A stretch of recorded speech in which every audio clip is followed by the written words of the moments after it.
All right, clicking a couple of things, getting stuff ready to go here. I'm seeing some action in the live chat already, moving windows around. This is such an exciting pre-show, Odin. You have no idea. You have no idea how exciting this pre-show is, because here I am moving things around. Hey everyone, good morning. For me, it's still morning. It's still technically AM for a little bit. Yeah, hi, I'm Odin. Since you're all my patrons, you probably know that. But how's it going? Today, Felicia's not going to be able to be here. She's got something she's got to do, so she can't be in the shop. So it's just me. It'll be fine. But it'll be, I actually have some parts ready to go for the Ghostbusters Proton Pack. Let's see, what else? What did I do over the weekend? Well, I got a bunch of stuff done for the upcoming Wednesday build, and I actually got some stuff cleaned up in the shop.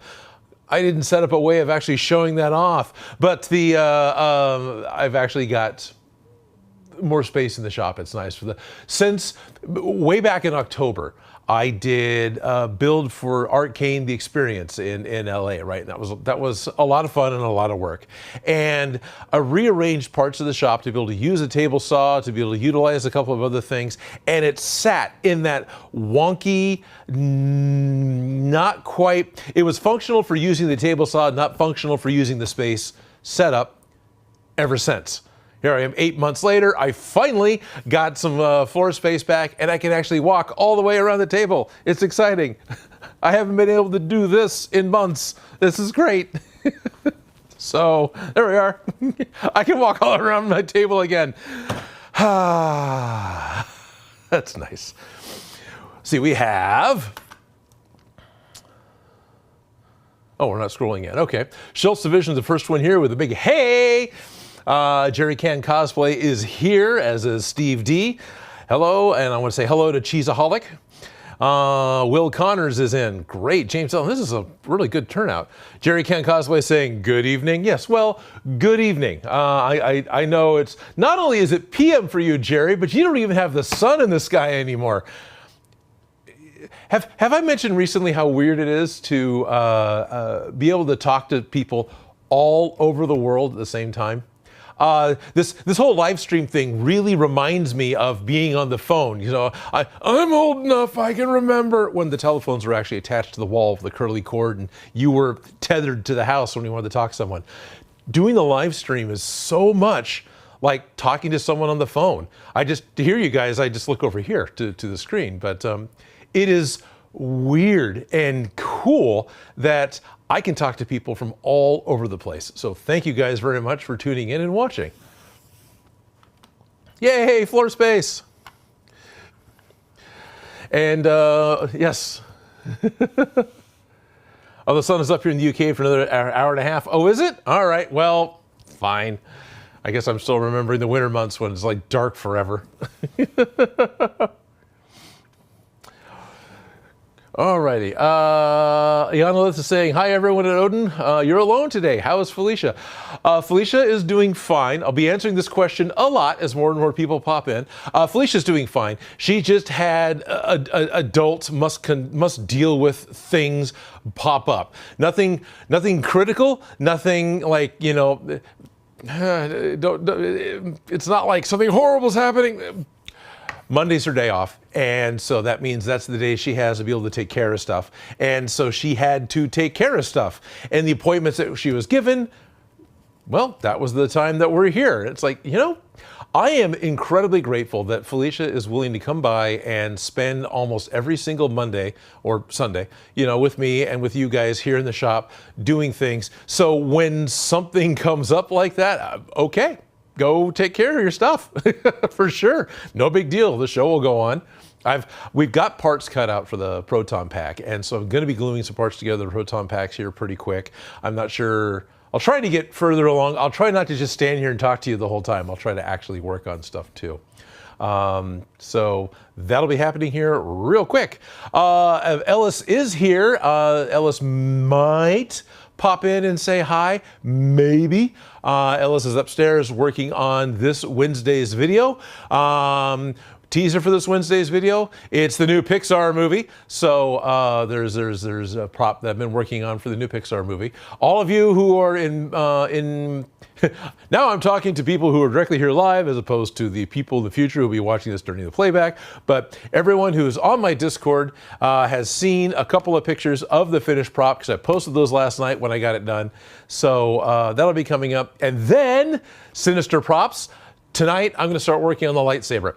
Even though Obi-Wan Kenobi's final episode is going to be this Wednesday, next Wednesday's video is going to be the lightsaber build, where I'm just going to create from scratch my own lightsaber. I was talking to Joe about how do we want to do this? Do I want to try and imitate one or not? And it was finally decided that no, let's not. Let's just go ahead and build a lightsaber. Just make one up. And so I'm just going to make one up. And so that'll be happening, well, later tonight and tomorrow. And that's going to be next week's video. Plus, I've already got like 2 others shot. Over the past couple of weeks, we got the Ryobi video shot for the new Ryobi tools, right? So that video needs to go into post and get finished. And I'll probably fast track that one as the next video to get written. I've got the video for the Frog Mom backpack for the Mandalorian Season 2. That's totally done and completely shot with Princess Squib. There's 2 terabytes of footage. We've got 16 hours on the timeline. So that one's going to get written, but that one's not fast-tracked. We got the Tommy gun video that I posted, right? So I've got that one finished. That one probably will get written pretty quickly, and that'll be a Patreon exclusive until such time as I need a video to keep me on track. Yeah, and I'm forgetting something else. Oh yeah, we're working on another Cos video and stuff. And then Thor: Love and the Thunder is going to pop up here pretty quick. So I've got some classic props I want to remake for the new movie because lasers. So yeah, there's a rundown on what's coming up next. Jerry's letting me know, yeah, we still got a bit more sun, but it's fading fast. Oh, the sun is still in the southern part of Denmark. Oh, okay. This is awesome. It's Ireland, the UK, and Denmark, and LA. Hey, Arnold. Oh, yeah. Steve D is saying that he enjoyed the Among Us game that happened this last Friday. It was loads of fun. So, for any of you who are watching in the future who aren't aware, and just in case any of you who are here in the Discord right now aren't aware, every Friday at 11 until noon, I play Among Us. We've been playing Among Us for a couple of years now with the members of my Discord. The room code in order to be able to get in and play the game is always posted in the games discussion portion of the Discord. And it's actually a lot of fun. And we've been live streaming for about a year now. Now this Wednesday, this Friday, hey, so Monday, I've got no Felicia. Friday, I've got no Joe. Oh, there's a thought. Maybe I should get the Ryobi video out for Friday. So Friday, I've got no Joe because same thing. Something's come up. Joe's got to take care of an appointment. It's interfering with his ability to be able to run the stream. So there isn't going to be a Among Us stream this Friday, but I'm still going to be around. I'm still going to play the game. The reason I'm not streaming it is all the software is set up on Joe's laptop because it was the thing he wanted to do. And it's like, you know what? I'm okay with letting you run with that. So we will play a game, but it won't be streamed. So maybe I do need to make the Ryobi video happen this Friday just so there's content still coming out. Yanolith is excited about the new custom lightsaber. Help you with the design. Yes, and right there in the Discord, don't be afraid to talk to Sinister Props. He's in San Diego, California. This is what he does, and he is happy to share his knowledge, and he's enthusiastic. He's a really nice guy. That's Sinister Props. He's got a .com too. Alrighty. Appointments need to go away. Yeah, pretty much. And then I've got an appointment. No, I don't. I went to the doctor. They said inside my head they found a wee bit of brain. And once they remove that, well, I should be fine. So I've got foam stuff to glue.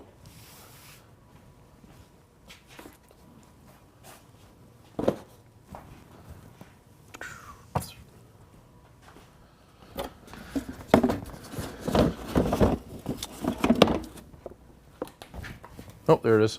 I'll just drop parts of the floor. Parts on the floor. So Felicia and I have been working on getting stuff ready. We've got these stacks that go here. Then we have these guys that are going to go here, so I probably should mark those. I'll get these.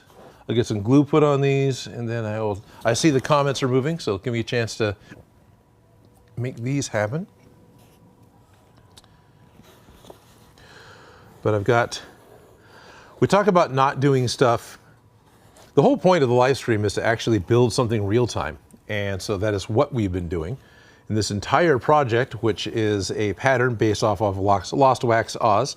And I know everyone who's watching right now knows all this because we say it all the time, but for anyone who happens to pop in the future, so the foam Ghostbusters backpack is based off the Lost Wax Oz pattern, and we've tried to build it all real time. Felicia's not here today, so the pipe piece I have that needs to go up here, I actually went ahead and cut down without her being here, before the cameras rolled, because that's just me being off camera, running power tools, and there wouldn't be anything here. So that's kind of the next step. So I'll do that. Why don't I turn these around? Because if I turn them around, might have a slightly better shot.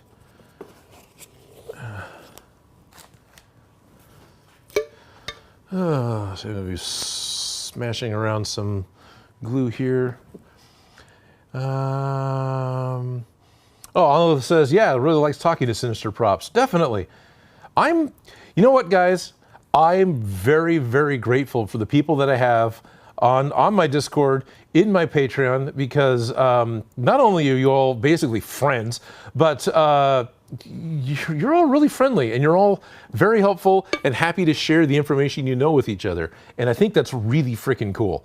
I love seeing all the finished projects that you post in the finished work portion. You know, we have different rooms in the Discord, of course. And so I get to see the stuff that you guys got finished. All the work in progress is fun. Come here. I'm trying to talk and be distracted. And distracting because I must put glue into where all the holes are, all the pencil marks. But no, it's really, really cool. The Discord, I'm really happy with the energy of the Discord. So thank you guys all very much for participating. I feel like I've got a really good core group that, show up every week, that comment on stuff, that keep the Discord active and lively and support each other. So thank you guys.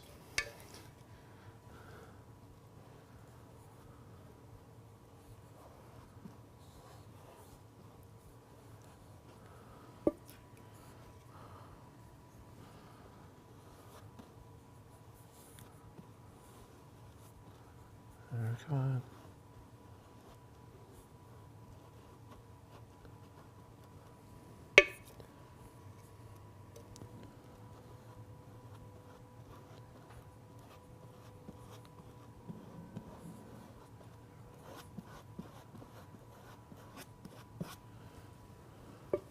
All right, got those. Let's put me back up, and I can.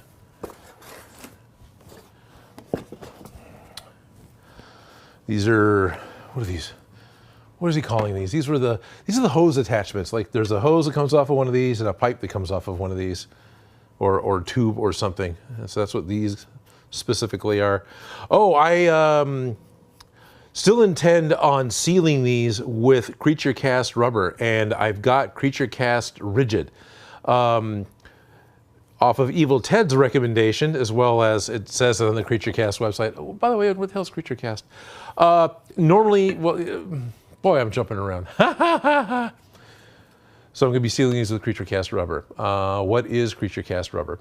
Creature Cast rubber is a neoprene-based rubber sealant that has different flexible grades, and so it's water-based. It takes a little bit longer to dry because it's not solvent-based like Plastidip, but you can spray it, and it comes in variable flexibilities. There's one that's almost like latex rubber on up to rigid, whatever that means. So I do have a gallon of rigid, and I got 2 gallons of semi-flexible. Thank you, Jerry. But what I got recently off of a suggestion from Evil Ted was the thickener. There's a part, well, it's a part B. There's no, in silicone it'd be part C. But it's basically just an additive that helps thicken it a little bit because it's almost water thin, which makes it better for spraying. So you can actually build up layers and build up, so you can spray it and it'll stick and it won't just run off because you've just sprayed water on stuff. So that's what I got. And because we're getting close. Oh, and the other thing that showed up last week, I've got some, I made a purchase from Adafruit. So I've got some of the Bluetooth programmable Arduino boards. So I can actually start potentially working on making things light up. And I know somebody on the dig of my email, somebody who is a Ghostbusters builder sent me his code for his circuit diagram and his code for what he had set up. Since I was specifically planning on using the Baconics and the Bluetooth Arduino boards, his code may not match up with my plans for a code, but yeah, whatever, that's fine. I'll be using those. So have I jumped around enough? Have I made sense? I think I've followed enough of a through path there. I talked about CreatureCast. I'm going to seal it. I talked about how CreatureCast has a thickener so you can spray it. And I've got electronics so it can make blinky lights go blink blink, and we can make noisy noise go noise noise, and perhaps make smoky smoke go belch. So yeah, those are some of the things we want to do to the packs. Some of that stuff I haven't done before. It's very cool.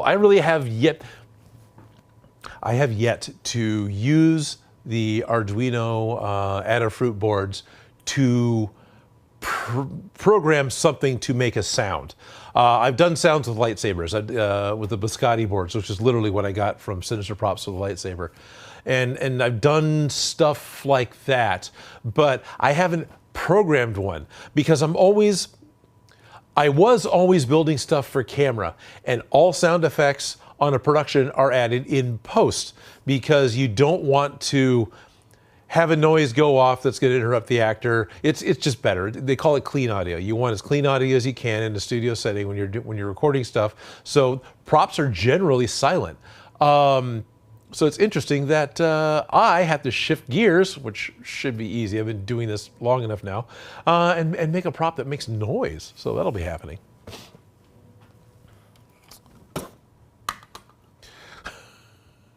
Oh, good. Leah says, remember the gate code for storage. That helps. Stupid Monkey wants to know, when do we add the cat toys?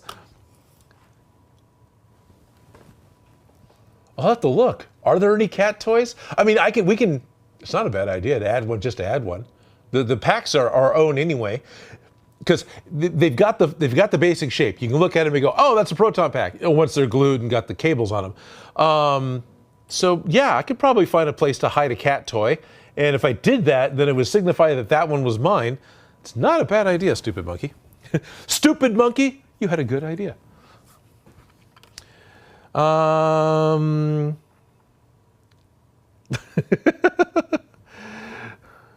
good. Oh, good. Yeah, Jerry Can, you're most welcome. No, seriously, thank you. I'm excited to use the, because there was another flexible creature costume that I talked about doing that hasn't happened yet, that I also wanted to use the CreatureCast for sealing the foam, right? Like the way I did the facehugger. Only the neoprene should be UV stable. Latex rubber is a organic material, so it breaks down over time. Neoprene is not. It'll still break down, but it takes a lot longer. So I'm excited to make another creature thing with CreatureCast. So this video is not sponsored or endorsed by CreatureCast.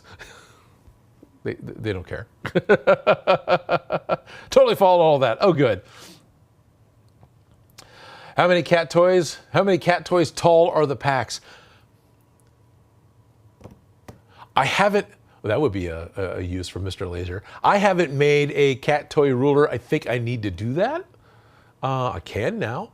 How many cat toys are they tall? 30? I'm not sure. I can figure it out, actually. Let's see. Basically, the cat toys Jerry's asking about are 42 millimeters in diameter. Actually, glue's ready to kick off, so let's get the glue parts stuck on. My phone's in the way. I can't see my switcher. Oh, I'm good. So this one goes at the top. So since I know the cat toy is 42 millimeters in diameter, then I should be able to simply measure how tall the pack is, do some math. Well, there's where I'm going to fail. And we'll know how tall the cat toys are. In fact, we could probably figure out what the dimensions of the pack is entirely. So there we are. Starting to get some of our, what is it? This is the hose connector, I think. No, this is the hose connector. So there's a flexible hose has to come out of this, and then this is something else. This is a capacitor or something, I think.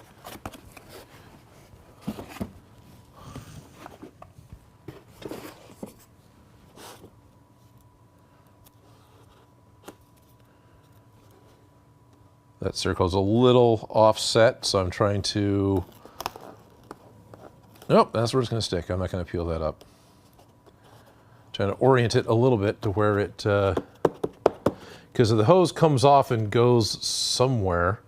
I want to make sure that the hose will cover up the thin side, and the wider side will be what's visible. Then this part's got this kind of a, whatever the heck that shape that is. And immediately want to relate it to fast food signs, because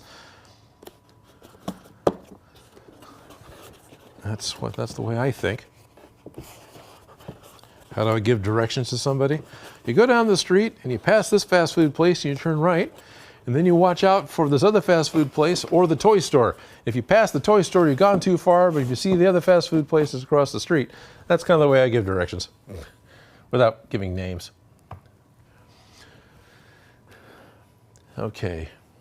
If you need math done, just ask me, Odin. Thank you, Leonolith. Alrighty. Let's set one of these aside. Here we go. A cat toy. Do I have one here? Do I have? I have a cat toy. So, the classic cat toy that I picked up that I used on my He-Man Power Sword, and one that Jerry Can Cosplay sent me a bunch from Ireland. This, I believe, is an Irish cat toy. Thankfully, cat toys are cross-compatible from across the Atlantic.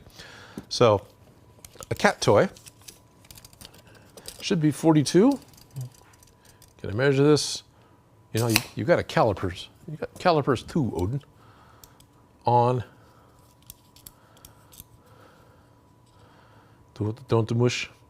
It is 42 millimeters in diameter. Alrighty, so if a cat toy is 42 millimeters in diameter, then what I'm looking at in height,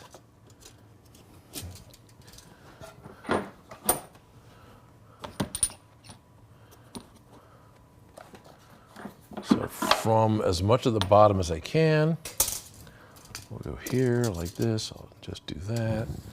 Go here. 640 millimeters tall.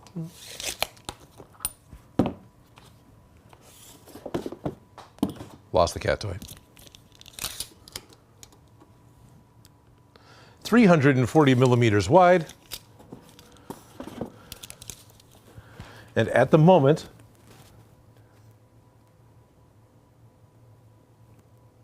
make sure I get my perspectives right. It's about 155, 156, call it 156 because that's even, millimeters thick.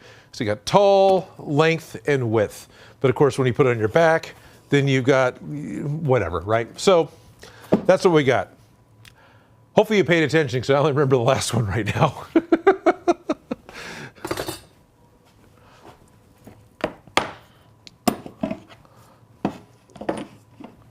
How are we doing on time? Oh, I got 15 minutes still. Cheeseaholic is letting us know that the Proton Pack is 15.2 cat toys tall. Really?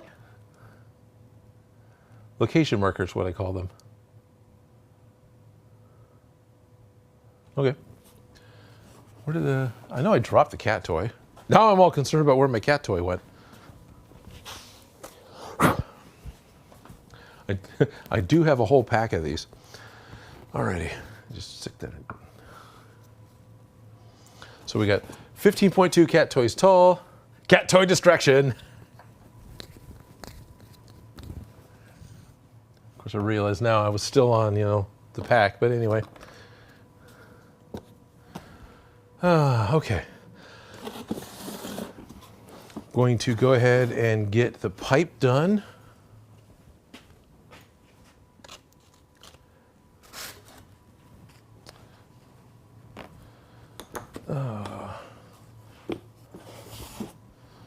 So these go in here. Hey, there's a thought. I should double check, because I think,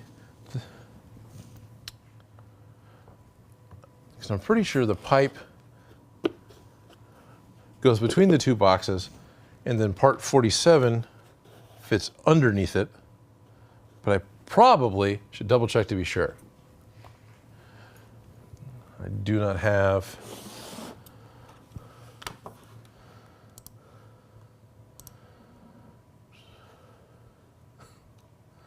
Now I'm distracted by Discord. We're going to go back to... Here we are. I'm literally watching the Lost Waxhaws video right now. He's doing the thing, There we are. And that goes there. And 42 goes on the top. Well, I'm glad I looked. Because it's vitally important I do this exactly right. Why? Because everyone will let me know if I do it partially wrong. Put my windows back the way I like them so I can see what's going on. Okay.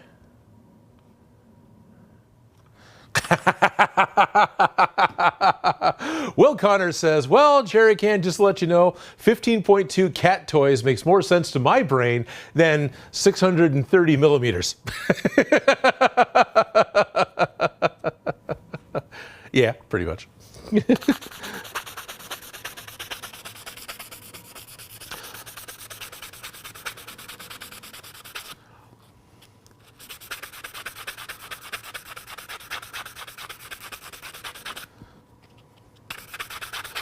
So today I'm wearing the microphone I usually wear when I'm making my videos.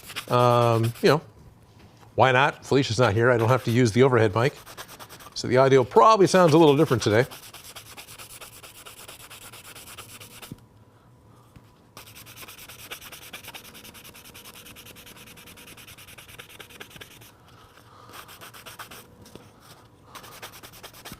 There you go, do that. And then do this one too.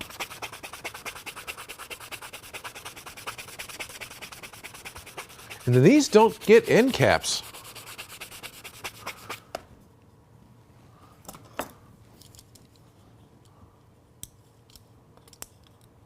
$33. A little, well, I could do a partial cat toy.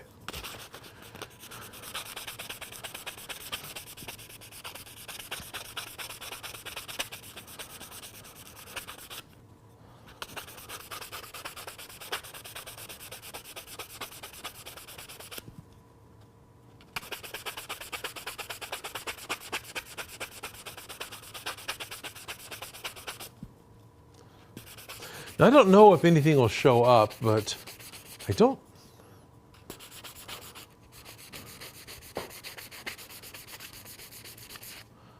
don't think I have any packages to open today. I don't think I have any distractions like that. I mean, I can show you the thickener that I got, that I talked about, and I could show you the Arduino boards because they look like little blue things. They're exciting as hell. But I don't have any new boxes open that I haven't opened before.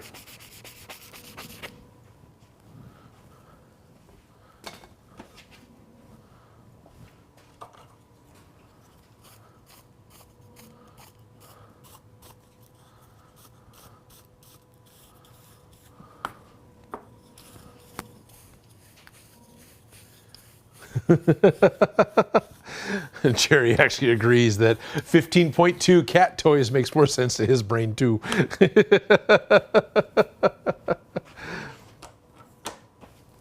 Alrighty.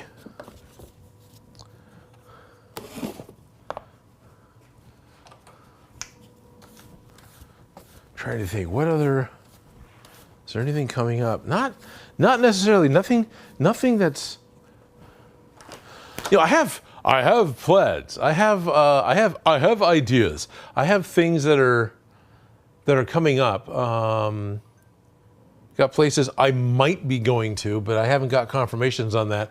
So I know for sure that I've got SAC Anime, right? So Stockton Con and SAC Anime are coming up. Those are going to be the end of August and the very first weekend in September. If you are in the United States, we call it Labor Day weekend because we get a day off where no one technically has to go to work to celebrate the fact that we all have jobs.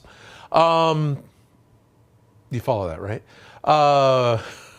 So Labor Day weekend every year, same weekend that Dragon Con happens, same weekend that Burning Man happens. I get to go to SAC Anime, and honestly, I really freaking like that show now. And it's it's a lot of fun when you go to this large convention that I've been going to for a while, and you run into security guards and other people that just, I have my badge, it's like, oh, hey, Odin, and it's just, this is cool. So anyway, it's fun to go to the place where everybody knows your name. So definitely be there. Definitely have Cosplay Repair going. I know he just recently changed his name. Captain Splody should be there. Felicia will be able to make it for one of the days of the con. Ellis will be there. So that'll be fun. That'll be happening in Sacramento. Stockton Con should be the weekend before, I think, or maybe the weekend before that, somewhere right around there. And I will likely be going to Stockton Con again because I'm pretty, once again, made pretty good friends with Mike, and he's the guy that runs Stockton Con and Lodi Con, so I suspect I will be going. And then I might be going to another con that's not in California in early August, but that hasn't nailed down yet. So I don't want to say, oh, I'm going to be, because I don't 100%, I 95% know. I don't 100% know that I'm going, but I might be in a different time zone, still in the United States, in the first weekend of August. So that's something fun to look at. Oh, interesting. Schultz Division says that my dad used to measure distances in beer. It's the distance equals the time times the amount of beers chugged. Steve D, how dare Ryobi not send you any new boxes to open today? Yeah, kinda, but no. Hey, Ryobi, if you're watching, thank you for everything you have sent. One of the things I'm looking at, so I talked about having to move stuff in the shop, right? Had to move things out of the way and rearrange things. I've got a giant table saw. The table saw itself isn't giant, it's just a 10-inch table saw, but it has table extensions. It's got your Thanksgiving leaves on the sides, right? So it can pop out and be even bigger. It's actually a really cool big table saw for cutting out full sheets of plywood. I never cut out full sheets of plywood. Yeah, I was so excited to have this saw when I moved into the shop, because talk about something I used all the time, always wanted, now I've got it, it's just a big table. So, hey Ryobi, can I get the roll around plug-in 10-inch portable table saw? That'd be really cool, because then I can get this old non-Ryobi beast out of here, and I can actually have some cool floor space, and then the table saw can go outside when I want to cut something, and I put all the sawdust outside. So, please? Okay, what was this? Okay, all right. Maybe I do have something to show off at 1 o'clock. I've got reminded by the shop gremlin mentioned to me that, oh, there is something that popped up. So I could show that off at 1, and I think I will. Alrighty.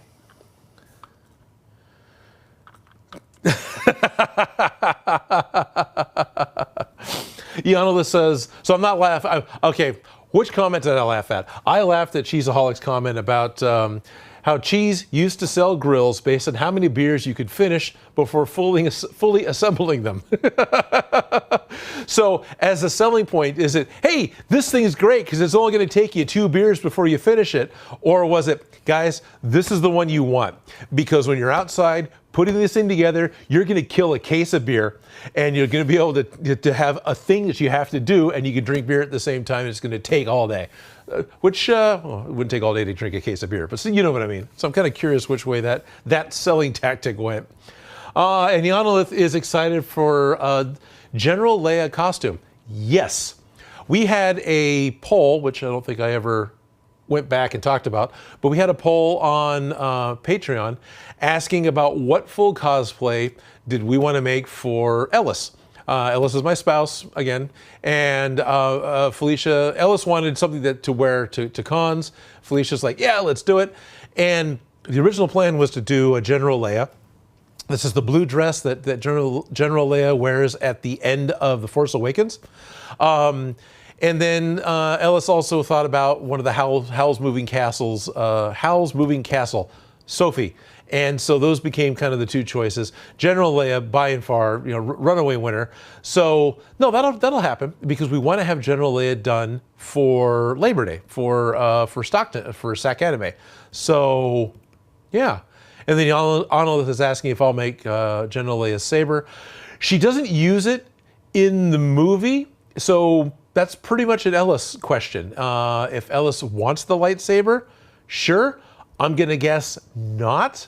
I mean, I'm sure Ellis would love to have a lightsaber to swing around and attack stuff with. I mean, she's done that in the past, but I don't know if she'd want to carry one around. Might. Okay, it was something else. Had a notification. Oh, I see, that what it is. Cheeseaholic is explaining, yeah, I would say, well, this one's a 3-beer grill, that one's a 6-beer grill. The customers are, okay, well, I'll take the 3-beer one. Shady used to kill a case of beer in like 30 minutes. Yeah, it depends on the beer, but yeah, pretty much. All right, we've got a couple of minutes. So I've got parts ready to go. Oh, I need to do the cranks for the crankshaft, or the crank generator. And I know I've got, I see one of them here, part 48. So now I'm just delaying for noon so I can, oh, let's do that. For the next 5 minutes, we're going to listen to the soothing sounds of a rotary tool. Okay, maybe not.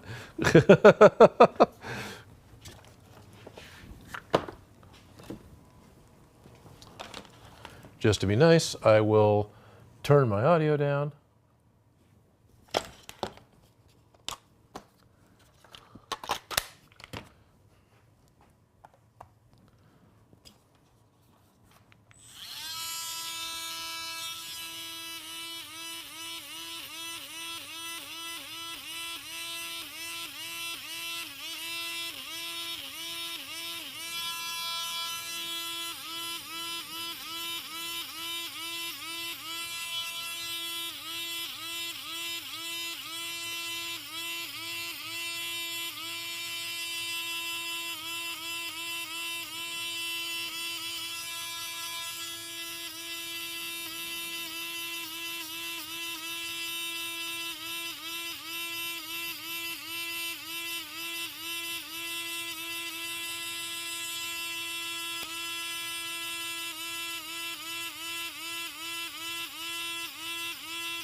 And yeah, I should be back to about the same level. All right, so I got those cleaned up a little bit. These will go on the crank generator. Which one's the crank generator? I'll have to look. Okay. Ah, the soothing sounds of rotary tools. Dan Does Junk has got a great question. If Ryobi asked you to make a prop, I wonder what it would be. Honestly, if Ryobi asked me to make a prop, it would be used for marketing purposes, right? So it wouldn't be anything that is somebody else's property, meaning it wouldn't be something that's copyright Disney or something that's copyright DC or anything from a video game, because Ryobi would want to be able to use the prop in marketing freely without having any concerns for giving credit to somebody else or getting permission from somebody else. So if they were to ask me to build something, it would probably have to be something that was my own creation, which could be a helmet, it could be a shield, it could be a sword, it can be a thing, it can be, you know, a giant Ryobi based. Well, that'd be actually kind of fun, wouldn't it? Oh, that might be really kind of fun. I wonder if I could work a Ryobi tool into some sort of big goofy like sci-fi canon thing, so the two of them would interact. Huh. That's a possibility. Well, it's noon, so let's kick over to the live stream. I'm gonna walk over here.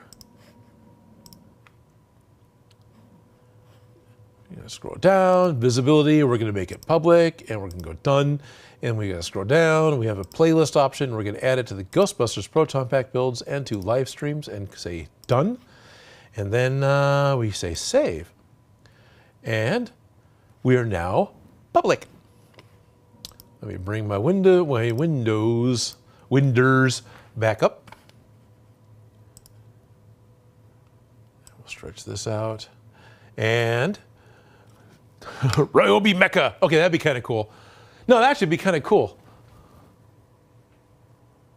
Ryobi, a power suit, a power armor, even with just a powered arm. But then follow some of the lines and the designs that Ryobi does and do it in the colors. No, actually, it's a really kind of a fun idea. That's not a bad idea. Huh. A power loader. That could be really cool.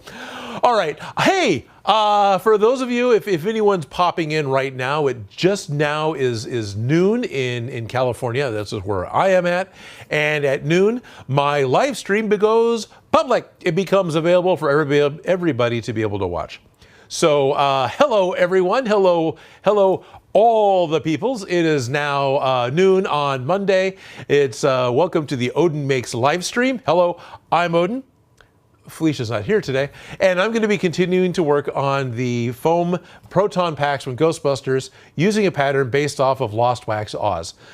Chris was kind enough to say that yes, I can use this pattern and go for it, which is cool. This has actually been a really enjoyable build. Chris has done a fantastic job with this pattern, not only laying out all the parts and in a way that makes them easy to find, but writing up step by step, like pages. You know, it was easy enough to put it into a binder, pages for all the things you need to do in order to put this together with hardly any references going back to the video. I mean, it's definitely made as a companion piece to go along with his 3 videos that he made to put the pack together. But it's only a little bit. You ever jump over and look at what's going on and what's happening next. So Felicia and I, for the past few streams, have been putting together the Proton Pack using Chris's pattern, and I'm going to continue to be building on it today, as well as answering questions and talking to you guys about myself and what's going on in general. So yeah. Smash Up Mashups is asking me if I would consider doing a build based on the Sonic the Hedgehog film series. You know, I finally watched Chippendale last night. Ugly Sonic is in Chippendale. Oh, that was great. Bernie Davis is asking if this is the solo Odin show. Yes, it is. Felicia had something she had to go and be an adult for today. You know, one of those lame life things that, you know, makes life actually a lot nicer to live when you bother to go and do them. Anyway, one of those popped up. The time that she had available to go and do it was right now. So she can't be here. That's okay. She'll be back next week, and because I know that she enjoys doing this, which I am grateful for. That she has been she gets she gets her days off, right? And this is, and she's spending her day off time to be able to be here on the streams and be with you guys and work on my thing. And then, of course, work on getting some people interested in her own channel, which is called Behind the Scenes Fashions. I do believe there's a link to her channel in the description of this video. She's only got a couple of projects up, but she does have a couple more that she's got shot. Once again, life threw her a curveball, and her computer turned into a smoking Hulk. That's been replaced. Now she's trying to get the gumption and get back up to speed to actually edit video again. And I'm sure if any of you have edited videos, you know 100% what it's like to do that on a regular basis and then all of a sudden to not. And then you really have to go, wow, I got to do this again. Let's see.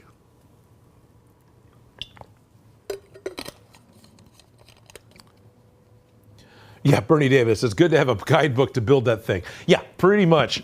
There's a lot going on with this build. It's very cool. I have wanted to make a Ghostbusters Proton Pack since DIY Prop Shop, but every time I started to look at it, I went, yep, that's not one video.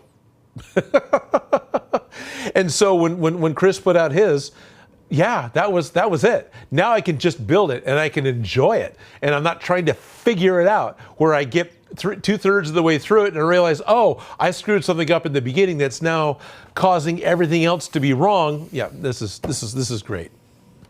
And it is a good pattern and I like his instructions. So Lost Wax Oz, LOSTWAXOZ is the name of the channel that this is coming from. Let's see, I believe I've even got, here we are. This is the thumbnail from the video that I'm using. Make a Proton Pack from floor mat. Doesn't have his name on it. That's Chris. What he's holding is pretty much what we're going to end up with. We've already gone off the rails a little bit, but we'll live. Proton Packs are going to be, you know, personalized, so no big deal. But that is the video that we're using, and I'm going to continue with making that thing.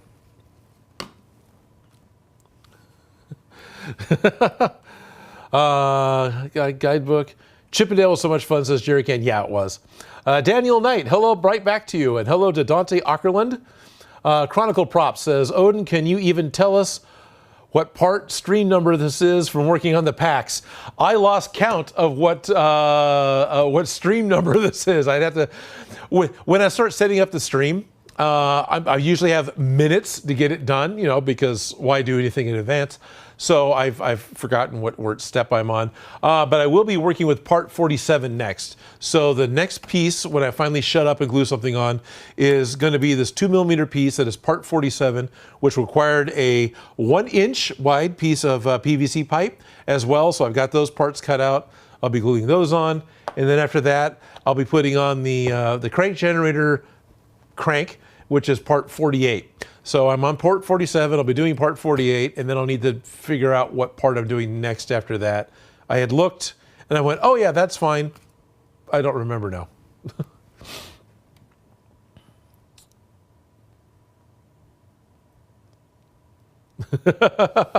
Daniel Knight has worked on a big helmet for one of his projects last night. And let me tell you, that was a big helmet. It took some contact cement and a lot of 10mm foam. Yeah, they do that, don't they? You know, those barrels that I made ate up like 3 packs, I think total, or four packs total of floor mat foam. Floor mat foam is usually 10 millimeter, but yeah, just in order to make those barrels. And the parade had happened over the weekend, and my family got first place for creativity and doing for whatever, because there was my stuff, but then they showed up and they all had costumes. So my cousin went in a flapper dress, and there were zoot suits, and everyone was all very 20s. And apparently there are 2 main bars, or maybe totally just 2 bars in the town, which I don't remember the name of right now, in Idaho. And there's a good chance that the Tommy guns that I made for them for the parade, one will go into each of the bars, which is pretty cool. So that was really cool. I'm very happy to have gotten pictures back. Those pictures I will include with the Tommy gun build, which will be a Patreon exclusive video until such time as I need something to cover my ass. So if you're a Patreon member, you'll get to see the Tommy gun build as soon as we get it done, and then at some point in the future, we'll go ahead and make it public. So if you want to see exclusive content like that, if you want to play Among Us with us on Fridays, if you want to see an early 45 minutes worth of this stream, if you want to be able to talk to me or Felicia or Ellis or Joe at any whim, you can join that on the Discord. And all that is available through patreon.com/Odin Makes. And if you join at any level, you'll get to be able to see that exclusive content. If you join the Discord level, then you'll be able to have even more interaction with all of us and play Among Us. And then there's also a Minecraft level, so we all play Minecraft as well, or at least Joe and I do. So all that happens. Anyway, patreon.com/Odin Makes, and thank you for your support. I honestly couldn't make this show if it wasn't for the patrons. The money that I get from Patreon pays for my space, pays for my electricity, pays for me to be able to be here and do this. So thank you guys very, very much. Hello, Alice. Did you have some? Hey. Did you just pop in to say hi, or just taking a wander? No, I was just taking this little dog out Right. to go to the bathroom. Okay. And taking a break. I'm almost done with the voiceover part, and then I'm going to put all the video onto it. And Nice. hello, everyone. Hello, everyone. I'm here editing. It's Ellis, my spouse. Ellis, Hey. everyone. Hey, everyone. Oh, you're talking to Ireland. You're talking to UK. You're talking to Norway. You're talking to. Oh, hey. Yeah. Hey, everyone. Good evening. Good evening. I haven't. Everyone hasn't chimed in yet. Sometimes they do with where they're from, but it's often there's people from India. There's people from Australia. So you actually say hi to Tuesday. I could say hi. Hello, Tuesday. So yeah, I'm just editing, just Thank taking you. a little walk around break, and I used to do that all the time. Get back to it. So When I was editing for KVIE, yeah, I was good for about 2 hours, and then I had to stop and go do something else. And then I would come back, it would take me 15, 20 minutes, an hour, and then I would get into being able to do it for about 2 hours solid again. oh, okay. Yeah, and that was pretty much the routine at KVIE when I was editing for PBS. Yeah, as long as I can get up and stretch my back, then I can get right back in it. I'm Right. good. Okay, cool. But I can only do it about 5 hours a day. I don't know how you did it for 8. Because I got to walk around a lot. You take an hour and a half lunch. we were. You didn't really have a restricted lunch break at the PBS station KVIE that I worked at. We were all salary, right? But the idea was about half an hour. Where the station was, it would take you just over half an hour to leave the building, get to where you wanted to go to get food, and get back. So if you actually wanted to eat it, it was going to take you longer than half an hour. Now, meanwhile, Tim, who talks more than I do, I would go have lunch with Tim, and we would be at Subway for 90 minutes. Nice. 2.5 hour lunch. Yeah, nice. Well, it's an hour and a half, 2 hours. There's Nice. more than one occasion we would get this text from from the boss. It's like, hey, have you seen Tim? It's like, yeah, I'll tell him to get back. That's amazing. That's amazing. And also, there was an old voiceover room that was no longer used. It was set up for a different thing. So it was a soundproofed room that was a little, there was my edit bay, which had a door that came off the hallway. And then way up in the front was a secondary little tiny hallway. And it had this other little door. And so that was this old soundproof room, right? One of the last things they had used it for was they would literally read the newspaper for the visually impaired. So they would sit in there and just read the day's newspaper. It was a secondary channel they did. It was the best nap room ever. Because I didn't have to leave my office. I could just sneak in the door, shut the door. It was dark. It was quiet because it was soundproof. I'm asleep. No, I never slept in the job, ever. Never. Never. Meanwhile, I would never sleep on the job, and yet. Okay. Yeah. Anyway. So. Well, you know, doing YouTube at night and then trying to do that during the day. There's times when, I'm not going to survive if I don't go take 20 minutes. Well, yes. Yeah. Yes, obviously. But. Oh, so when are we doing this? Apparently, Princess Leia. General Leia. General Leia. One Tunic. Yes. That actually came up. They asked about that a little while ago. And my response was, I know that coming up the first weekend of September, Labor Day for us in the States, is going to be SAC Anime. And I suppose you would probably want that for SAC Anime. Yes, and in addition, I will be going later on in September to the Oogie Boogie Bash at Disneyland, and I would like to have a costume that I can wear that's amazing. So, okay. Yes. I will need this costume. Okay, so you want to do General Leia at the Oogie Boogie Bash as well, or do you need something else for Oogie Boogie? I'm going to do the same costume. It'll be great. Okay. It'll be great. It'll be nice to finally have a costume that I can If you can wear out in public. You can wear Mechagodzilla to Oogie Boogie if you want. Yeah. Oh, yeah, that's gotta That'll have totally fit me. Right. All right. Well, it would. I don't think it would. I think it would be a little too bad. I think I'd fall over. That would be what happens. I would fall over. So yeah, we had talked about General Leia and General, And Iana was actually asking if you wanted General Leia's lightsaber. And I was saying I wasn't sure if you did, because I didn't know if that was, she doesn't wear it on her dress, and it's not super apparent in the movies. It's only in the flashback. If I have that, then it'll be something cool. Yes. You know, yeah. I mean, so some people are just going to look at this long blue tunic and they're going to be like, what? But then if I have a lightsaber, they're going to go, oh. Okay, fair enough. Well, she's also got a specific ring that we can get a hold of a copy of, and she has a specific necklace that we can get a copy of. Okay. So there's a couple of other accessories, but those aren't lightsabers. So what you're telling me is, yes, you want the Leia's lightsaber. I think that would be nice. Okay. I think that would be nice. So when do you think we'll be starting? That's a Felicia thing, and probably soon. Okay. Because Felicia's going to want to get a measurements of you and do the pattern drafting of the dress. I know they've done that before, but they'll probably do it again. And then Felicia's even talking about probably building it twice, doing one to make sure that everything works out right, and then doing it again with the correct fabric.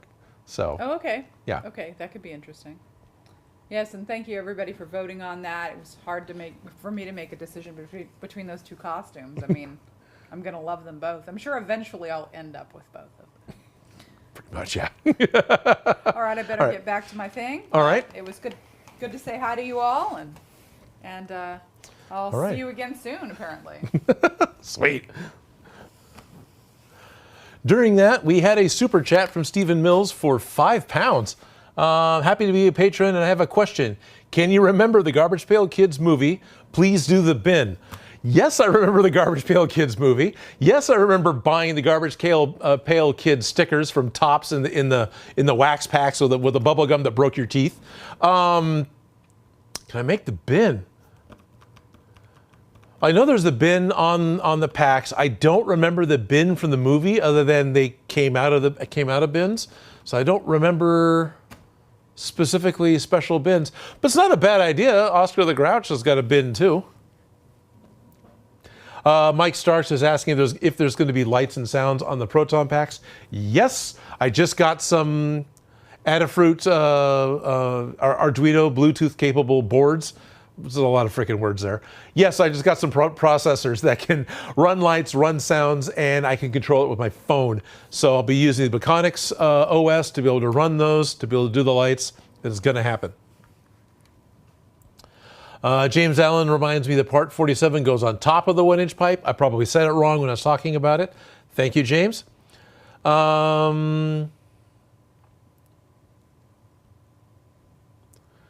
Mysterio.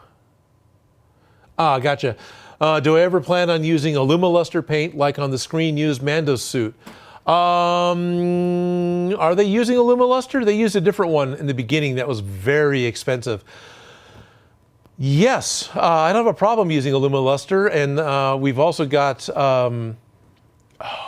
it's the chrome stuff that the Gunpla builders use, which isn't Alumoluster, it's a different name.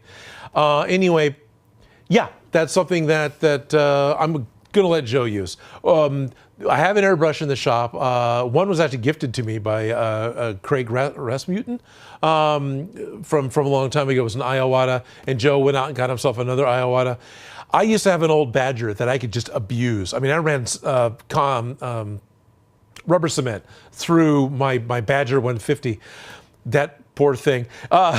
Anyway, I'm afraid to use Joe's Iowatas because they are very fine, very good, artistic, delicate, from my point of view, airbrushes. So if something gets airbrushed like that, it's 100% going to be a Joe thing. And if it's not Joe, the shop gremlin might be able to do it too. So I'm going to have to figure out who's going to be doing the painting. But yeah, Alumoluster and the other thing. Anyway, totally, airbrushing will happen again. I do plan on spraying the creature cast that I've got, but that's using the touch-up gun. That again is kind of like the Badger, where I can abuse it. So a touch-up gun is basically you get the spray gun that can hold like a quart of paint, and you paint what you want to paint with it, hooked up to an air compressor. The touch-up gun just holds a pint. It's a little smaller. It's like an oversized airbrush with less finesse, and less finesse is my jam. So that's what I'll be using.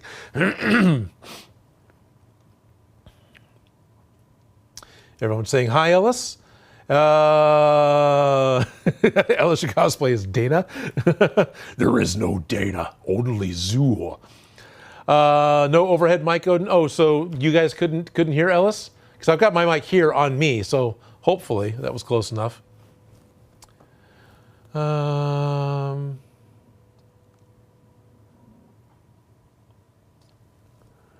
Right, Smash Ups is reminding me about the Rango movie. I did see the comment last time.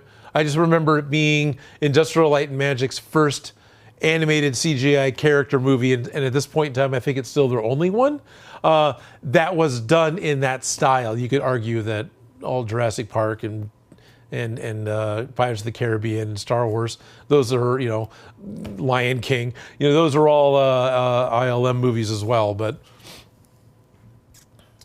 Yellow, yes, victory! I really want a cookie now. Hello, Marvel guy. Right back to you. Janice Oozer's surprised it was a Garbage Pail Kids movie. Yeah, there was. It was a delightful film. I think we had Teenage Mutant Ninja Turtles, and shortly after that, we had another, rubber suit monster puppet movie of the Garbage Pail Kids, or Child's Play, Garbage Pail Kids, something like that. There was something that came out just beforehand, and then all of a sudden, that movie happened. Mike Starks is asking if I can do a Power Ranger helmet. That's one of those eventually builds that will happen. At the moment, there's a little too much Thor Marvel going on. We've got Obi-Wan Kenobi. We've got Buzz Lightyear. So all these other things are being built right now first.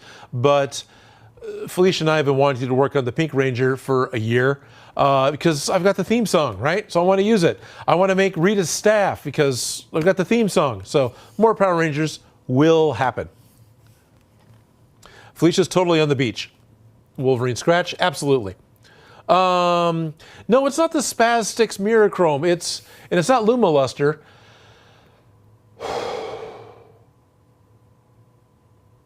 I'm looking at where it is in the room, right? It's right over there. There's a 2-ounce bottle right over there.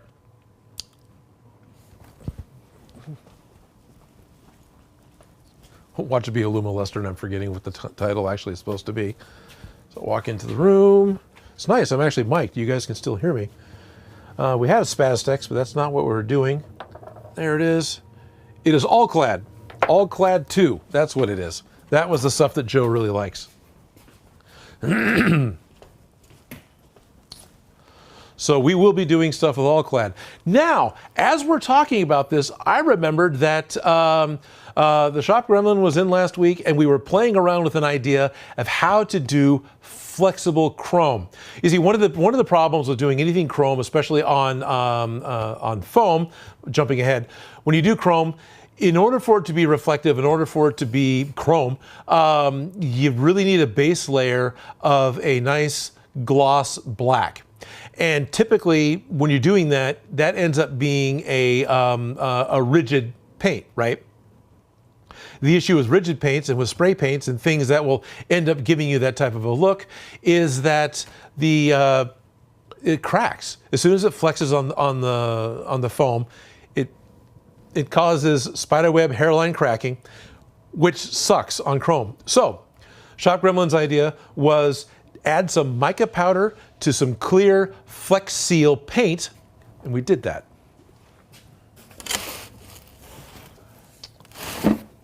There's only a couple of them here. Let me go ahead and hit the zoom in on this. And while what I've got isn't chrome like a mirror, it isn't chrome like bumpers, right? It isn't that type of a chrome. It does have, oops, go all the way, there we go. It does have a really, really good mirror shine. In fact, I'm getting light reflecting on the table here around me. So this is floor mat foam, right? And what we did is, I think one of these, I don't remember which one's which because we didn't mark them. Shop Gremlin knows. I think this one, look, you see, you've got the reflection of my finger on it. I saw that. Where did it go? No, I'm not seeing it. But anyway, I'm actually had a color reflection. This one, I believe, had black plastic put on it that was then rubbed down with naphtha in order to get it as smooth as I could get it. And yeah, it was reflecting green. So you get some reflections on it. But if you look at it really close, it's got the sparkle. So it's not a true chrome. But for being a piece of foam, that's pretty good. I'm pretty happy about that. And of course, it does the magic, it's flexible. Did it crack? No. I've got stress points, like you always do whenever you stress foam. But yeah, so there's a possibility of maybe, at the very least, repainting my Peacemaker helmet, which will make me happy to be able to do that and have something that'll last longer. And also, I think one of these, this one I believe had a top sealer coat of the clear Flex paint that was put over it, like Flex. It's Flex Seal. So this comes in clear. This one's not. This is white, but this also comes in clear. So a good question is, Odin, why don't you use this all the time? Well, this, like Creature Cast, is non-toxic. That's a plus. So it's water-based. That means it takes a day or two to dry. A day or two is usually how much time I have to build the entire prop, not wait for a material to dry so I can then move on. That's why I keep using Plastidip. It dries in 15 minutes instead of 48 hours. But these didn't, here in California recently, these didn't take 48 hours. These were done, these were pretty safe to touch in about 16 hours. But to get them really good and cured and done, you need to wait like 48 hours. And you have to do that between coats. So if you need a secondary coat of this stuff, that's another 2 days. That's why I don't use it. Too much planning ahead. I need to glue stuff or stuff isn't going to get glued. Let's check this really quick. Right, Dan Does Junk is reminding me that I can always spray foam with epoxy resin, but it won't be flexible. Yes, and epoxy resin is a really good one to use on any foam because epoxy resin won't dissolve styrofoam. The polyester resins do because of the catalyst will dissolve styrofoams. Jensen Wheeler, hello, right back to you. Obi-Wan Ryobi. Help me, Obi-Wan Ryobi. You're my only hope.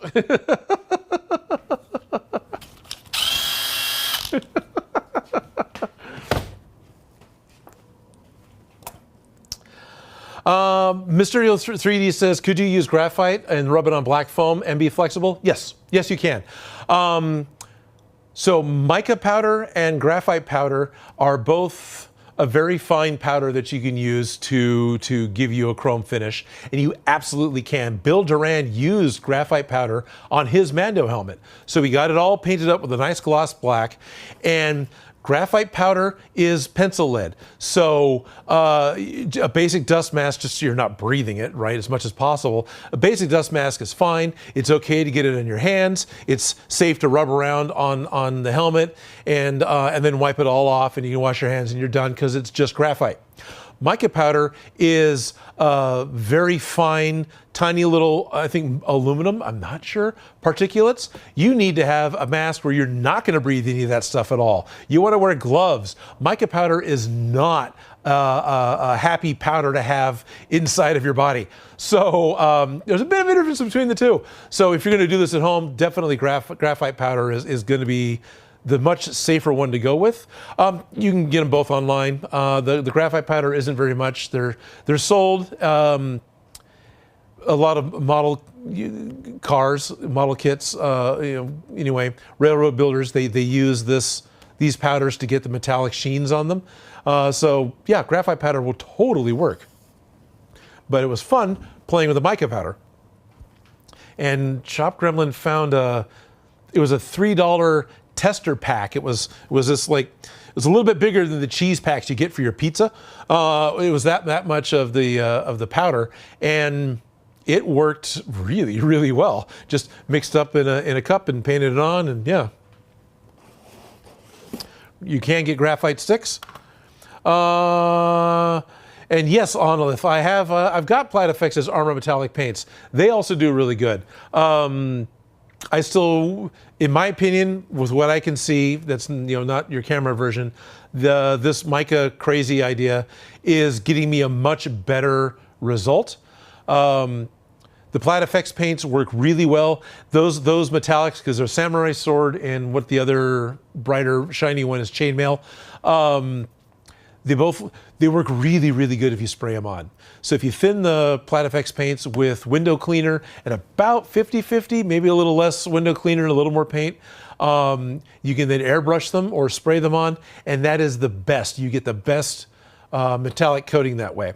But yeah, no, Plat paints are great.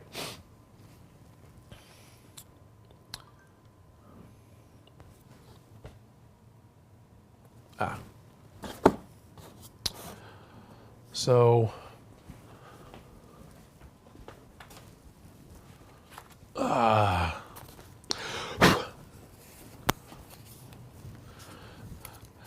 this is the graphite powder box. I'm getting told the mica bag is in the graphite powder box. So this is the graphite powder box.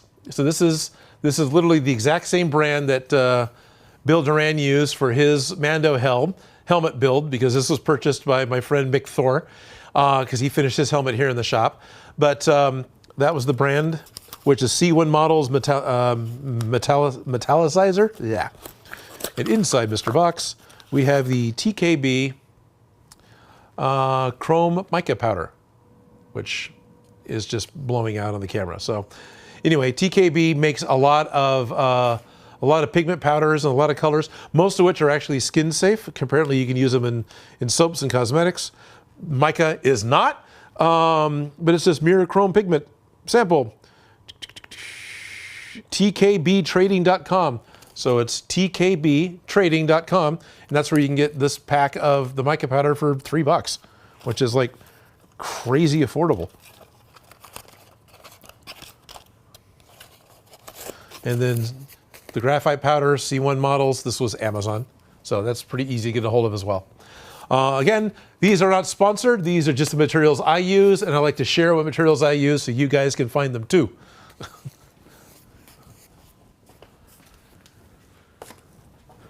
All right, I need to glue some stuff on, but I'm watching the chat go by. Where's my very helpful helper? Well, Trevor Thomason, Felicia, my super incredibly helpful helper, is out helping herself. She had some adulting that she had to do instead of playing kid stuff here. Something popped up. This is her weekday off from work because she works a 410, right? Does 4 days and then has 3 days off.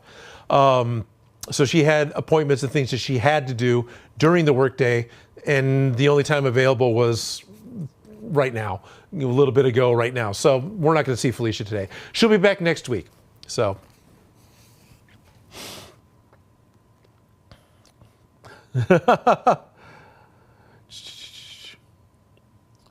Whoa, what's going on? We got Alaneth and Jerry Can Cosplays talking back and forth. Well,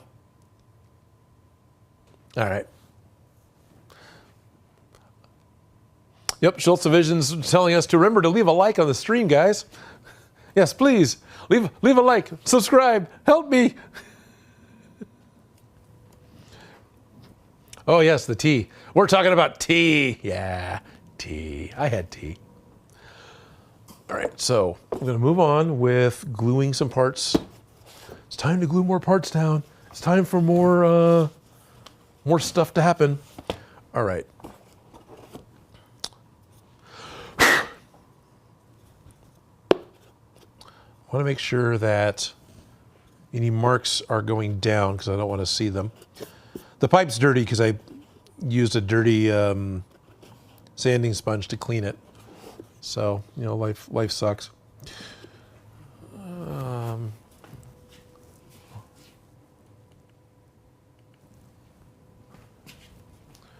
Super glue. No, I can use contact cement on this. Yeah, I can use contact cement on this.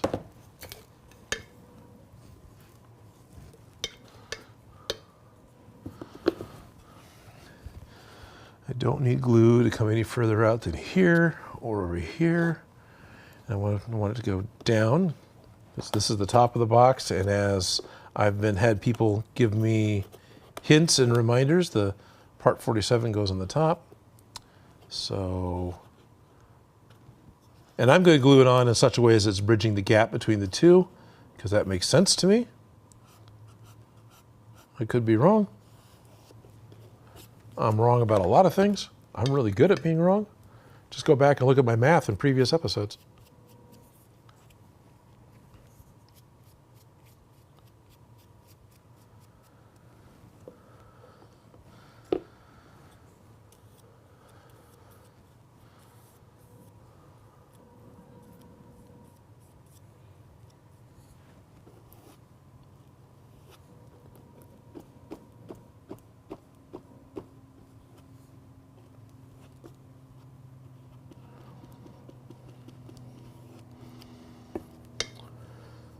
Oh, hey, that's a thought. What's a thought, Odin? Well, Rebel Base Builds over the weekend messaged me and was asking if I wanted to do another collaboration video. Well, sounds like I need to make General Leia's lightsaber. Although that's not really all that super unique, so I don't know if he'd want to do that because that's available. So I probably need to think of something better.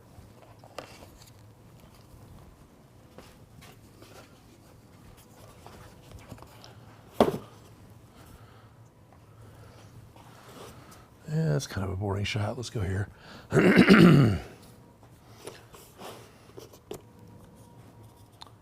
So there's a little bit of print here. I'm going to make sure the print's going to go down, which gives me this lunk. Let's go like that. I'm going to visually, it's about center-ish. Make my marks. That's where I want the glue to go. I want to take 47 and have it touch the top of the pipe so they look like they're connected. And I'm making pencil marks so I know where to put my glue. Put my glue there, put my glue there.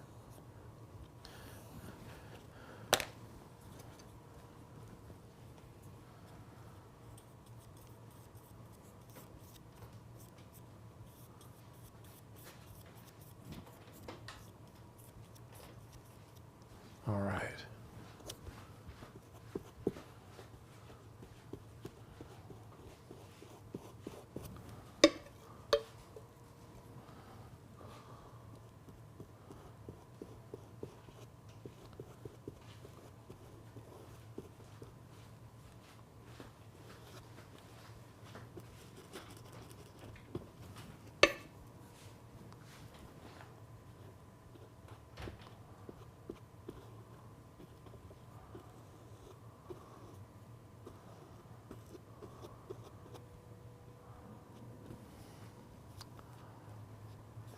One of the things I'm double checking with this 2mm foam. Many, if not most of the sheets of What the Foam, because this red foam is 2mm What the Foam. There's a texture on one side, it's part of the manufacturing process, and there's not a texture on the other side. So I'm trying to remember to put the glue on the textured side so I end up with smooth otherwise. And I don't always remember that, but I was trying. It was a thought. It was a dream. Do it often enough, it'll become a habit, and then you'll do it all the time. Almost, already. Hey, it's...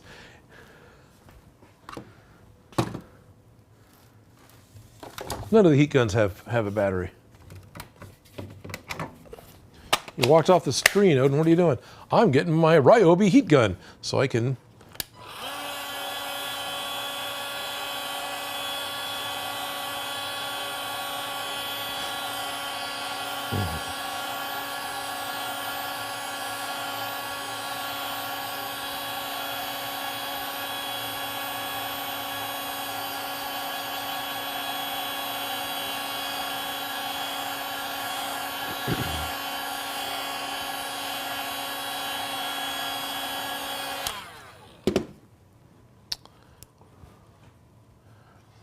Now, I want to take a tube and glue it inside of a channel piece, right? Because this is actually, you really can't see it. You can see it, but you can't see it. There's a step in here. This is a recessed area. So, I mean, I could just plop it in, and I actually might do okay. But what I want to do, what I'm thinking about doing instead, let's see if I can make this work.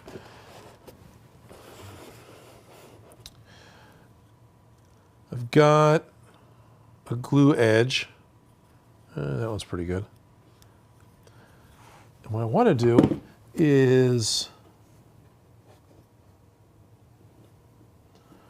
I'll catch this edge up here where I've got glue. So there, now it's stuck. And then if I just roll it down into the prop, now I'm stuck in the edge here. It pulled it in a little bit, but that's okay. And then I'm stuck to the bottom of the thing as well. Oh, we've got, that needs some gluing.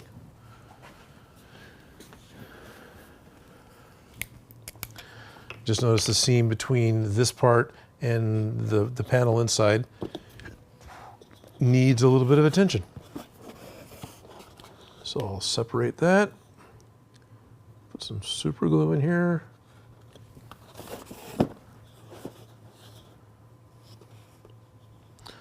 So why does it take me so long to get the projects done?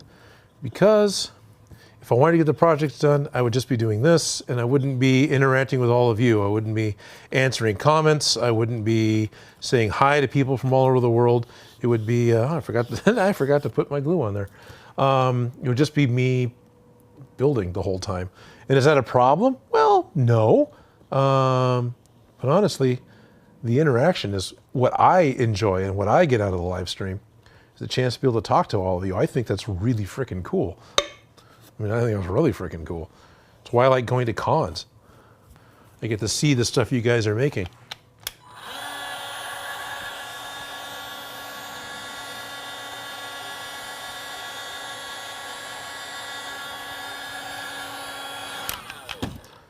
A little what? It's gonna take a little longer.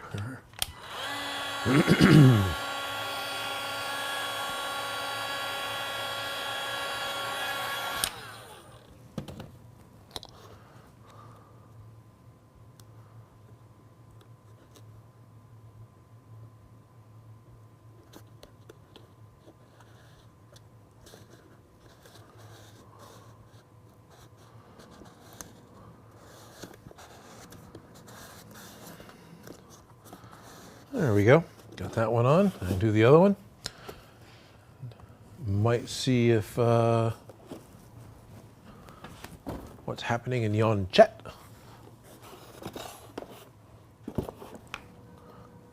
Try and do the same thing where I'll line it up about where I want it to go. I'll catch that top edge and then roll it down into place. Now I've got contact with this edge and the bottom edge. And I don't need to patch this one up. That's actually right.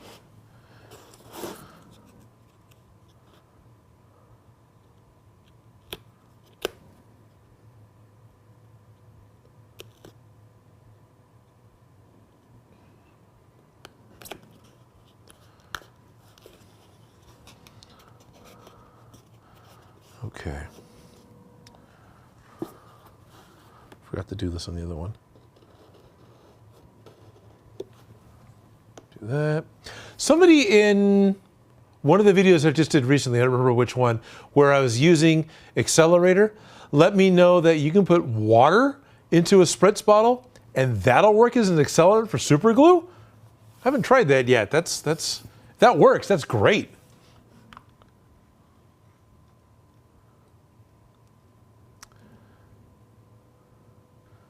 Mariah Woods. Hey, Mr. Odin, hope your day is going well. This is Mariah from the Zombie Prevention.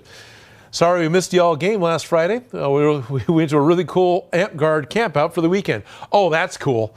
No worries. We'll be playing Among Us again this Friday, Mariah, but it won't be a stream. So there isn't going to be a Among Us stream this Friday, everyone, because Joe's got an appointment, so he's not going to be able to be in charge of that stream. That was something Joe wanted to do, so totally happy to let him spearhead that one. We're still going to play. So everyone who's a member of my Patreon, a member of my Discord, who wants to play Among Us, we'll be doing that again this Friday.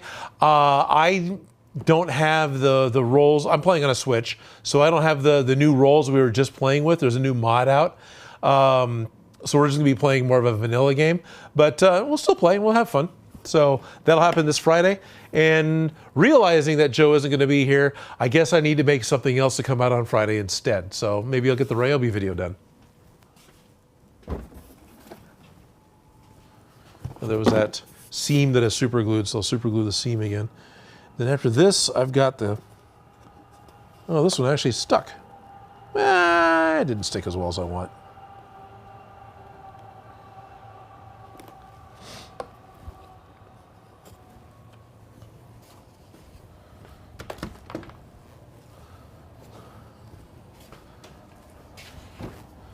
Stay.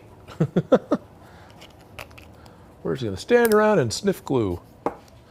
All right, I know the next thing we need to do is the crank generator, the crank that goes on top of the crank generator.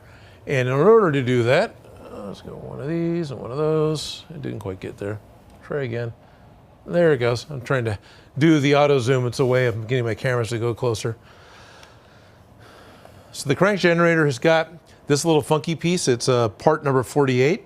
This goes on top of the crank generator as part of the crank. One of the things I need to do is cut a 12 millimeter piece of material that fits right on top of this. And I've got some 10 millimeter foam, and I'm just going to take my Cos Tools hole drill and make a couple of crank handles. In fact, I can probably, are those over here?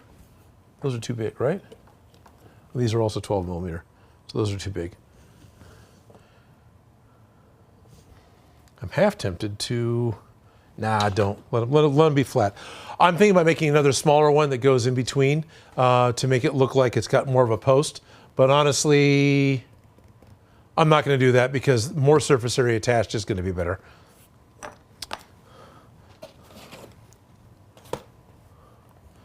So the Cos Tools hole drill is it's a sharpened tube, right? So this is actually 12 millimeter, or really darn close.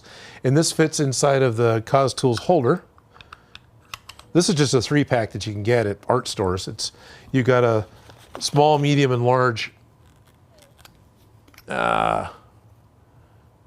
hole drill, right? And I like keeping the little caps on them. It helps keep them a little sharper.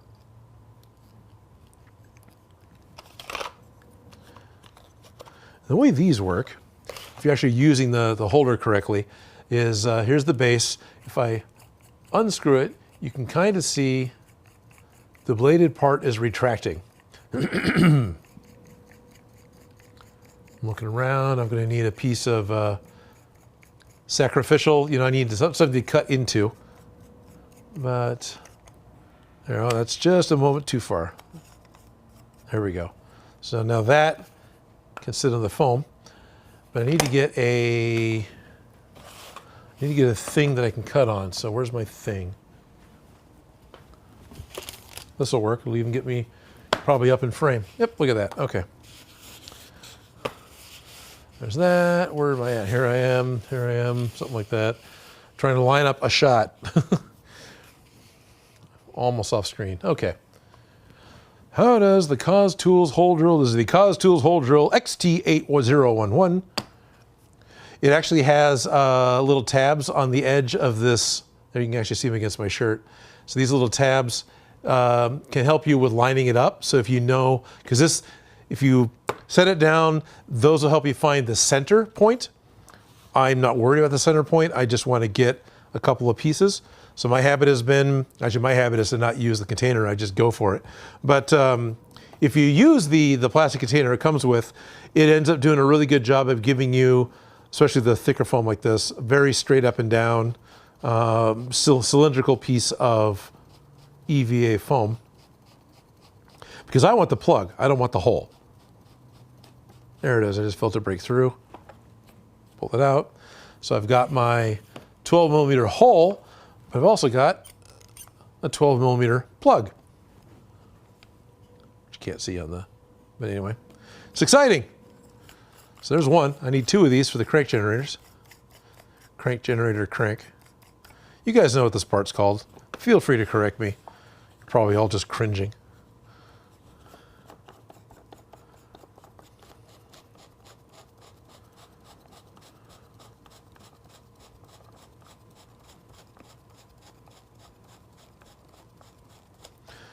Again, this video, I've had videos sponsored by Cos Tools. This video is not sponsored. I really like these things. These are probably one of my favorite Cos Tool tools, are the hole drills. It's these, and then they've got tools set up to help you be able to drill something. Not drill, be able to cut something in a very straight line. They got a rail, a ruler with a rail on it. Come on, there it goes. So that comes apart. Put it all back in the box that I made for it.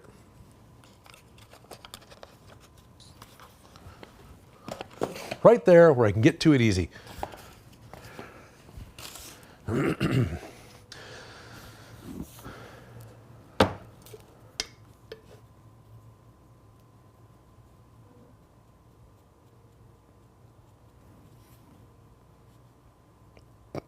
go, let go. No, let go, let go. Let go more. Let go better. Oh yeah, that's a great shot. That's so much closer.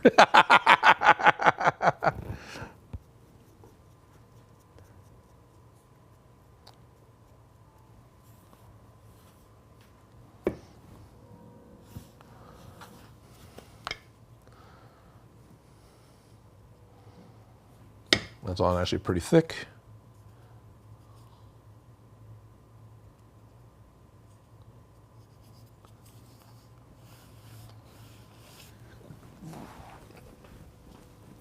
On occasion, I talk about it. The cameras that I use, so something I've talked about on occasion, the cameras that I use don't have the ability to zoom, but the lenses that I use don't have the ability to zoom. But the cameras that I use have a focus assist, and I can actually turn that on.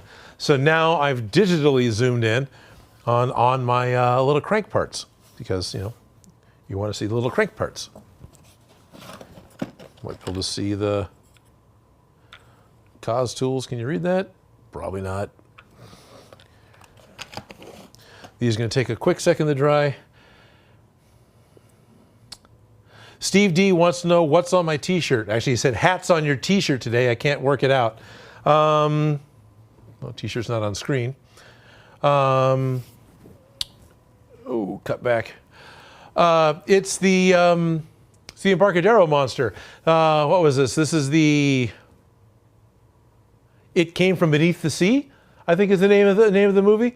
It was an old Ray Harryhausen film where it was a large tentacled like octopus or other similar creature that came up out of the water and attacked the Embarcadero in San Francisco. So this is a very graphic, artistic interpretation of it. I got the shirt from Cryptozoid, who is Cryptozoic. Sorry, I tagged it in my Instagram post. So if you want to go to my Instagram, which is Odin Makes, you'll be able to find me wearing this T-shirt today. And I tagged the T-shirt company. He makes Bigfoot shirts. He makes all sorts of crypto-zoo monsters and shirts and things. And they do a fun thing where it's using an ArtVive app, which is a image recognition software through your phone. So when you point your phone at his shirts, an animation comes alive. So his shirts start to move and play sounds, because of the app on the phone. It's image recognition. So, my Cookie Monster Kaiju shirt was another CryptoZoo shirt. And he should be back in SAC Anime in September, the next con that I know I'm going to. So if I can, I'll probably go visit him and get maybe a Mothman shirt or a Bigfoot. Or he's putting out new stuff, so it might be something new.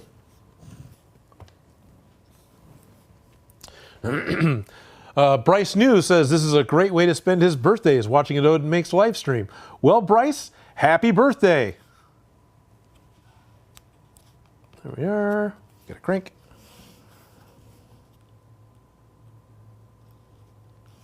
Gonna say, if I had to use this to generate something, that's a tiny little crank. That seems like a lot of work.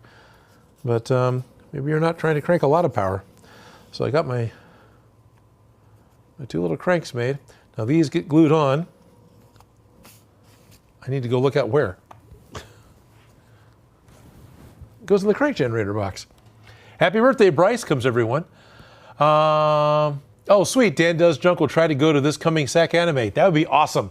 So, Dan, it'll be Labor Day weekend, Sacramento Convention Center. I'm going to be upstairs, directly across from the main auditorium in what is going to be my permanent spot. And I'll be set up with a full booth, with a video running, and I'll be doing cosplay repair. So there'll be myself and Captain Splody and Victoria and Reese and Dillsbury the Dwarf, I think is his name on Discord. So anyway, we'll all be there. Felicia will come by for one of the days. Ellis will come by for one of the days. Joe will be by. So be a lot of people coming and going out of that booth. Steve D says, looks like you need a new cutting mat soon. Yeah, I've needed one for a while. I've needed one. This is on the other side of this cutting mat. I've got some blisters and cuts from not paying attention to soldering irons or high temperature heat guns. This one's warped. I've actually got a piece of aluminum underneath it to make this section flat. As you move forward, there's a shelf. So I think what stopped me from putting my other new one up is I need something to put on the table that keeps the cutting mat flat. And I'm sure once I bother to do that, I'm going to be so much happier. I don't really think about this. Mickey Rat says, and that's how Odin cranks. Oh, sweet. Dan Does Junk won't be going as his Gundam, but he's got something else planned. All right, let's get the cranks put on. And I guess I do have something I can share with you guys that's new here in the shop. I'll go grab that pretty quick. Now I'm going to click over and I'm going to watch. You're going to watch me watch a YouTube channel. So I'm actually watching the Lost Wax Oz channel right now. He just cut out his 12 millimeter piece and is gluing it on. And it goes, oh, okay. It's just going to go right up here. How is that going to? Don't think it through, and it's a prop. So this is a foam representation. I'm sure if it was a real crank, it would actually have clearance, but that just goes right up here. Wow, that's almost, yeah, not quite. There we are.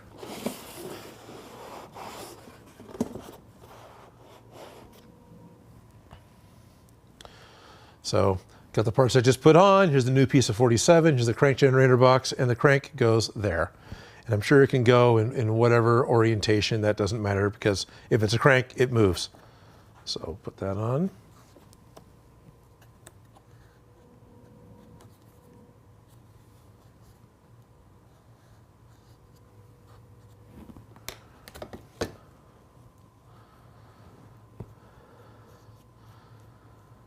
What I'm going to do is get a lot of glue on the bottom of the crank, and I'm going to just print it.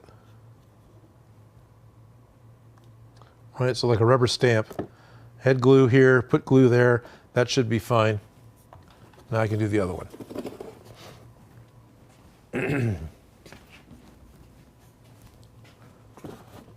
Then we'll bother to pencil this one first, since the only reason I put the pencil mark down was I know where I can put glue and where I don't want glue.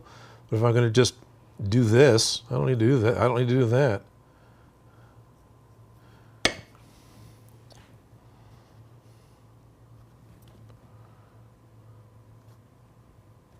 Squish that around. There we are. That'll be fine. Go get Mr. Heat Gun and kick off the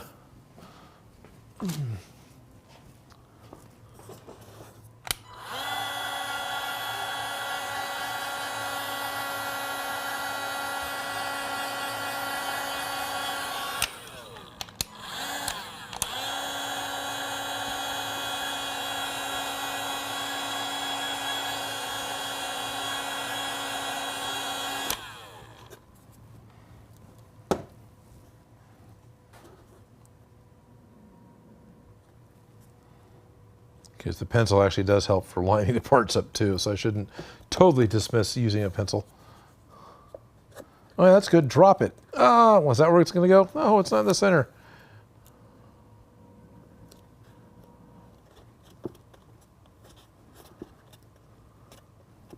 There we are.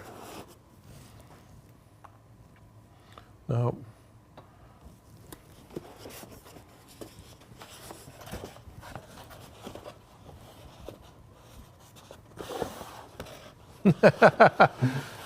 Cameras. Here we are. It's upside down, but there's my there's Mr. Crank Generator sitting on top of, well, the crank generator box, and that is there. Set the packs aside.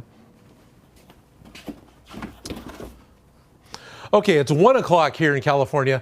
Hello, I'm Odin, and welcome to my Odin Makes live stream. Typically, Felicia is here with me every Monday doing these live streams. We've been working on the Ghostbusters Proton Pack for a number of months now. And the important thing to remember for why it's taking so long is we only do work on the packs during the live streams. The goal of this wasn't to get it done in a hurry, but to actually craft real time with all of you guys. So it's taking a little bit longer, but that's okay. And what I want to do now is 1 o'clock, I enjoy opening up viewer mail, right? I've got a P.O. box right in the description of the video. So if you guys happen to have something, it doesn't really, you don't have to send me stuff, but if you want to send something that I open up, something you want, I can read. I've gotten cards. People have sent me a picture that I've autographed and then sent back to them. So I've gotten candy from you know, all over the place, which is pretty cool. Gotten some Irish snacks and got some Swedish candy. So if you want to do that, there's no obligation at all. But if you want to do that, if you want to participate with the mail thing at 1 o'clock, then please participate with with opening up viewer mail at 1 o'clock. Then check out the P.O. box that's in the description of the video. I do my best to get out and check that at least once a week. It works out that my post office now closes right about the time I'm able to get home. So I miss getting out there often, but I do try to check that because I enjoy this part a lot. Anyway, we got something new in to play with. Richard Stroh is asking, so real quick, hey Odin, could you recommend a good orb to use for Maleficent's staff? I wanted to use a solid glass orb, but could I recommend something that I think is good to use? So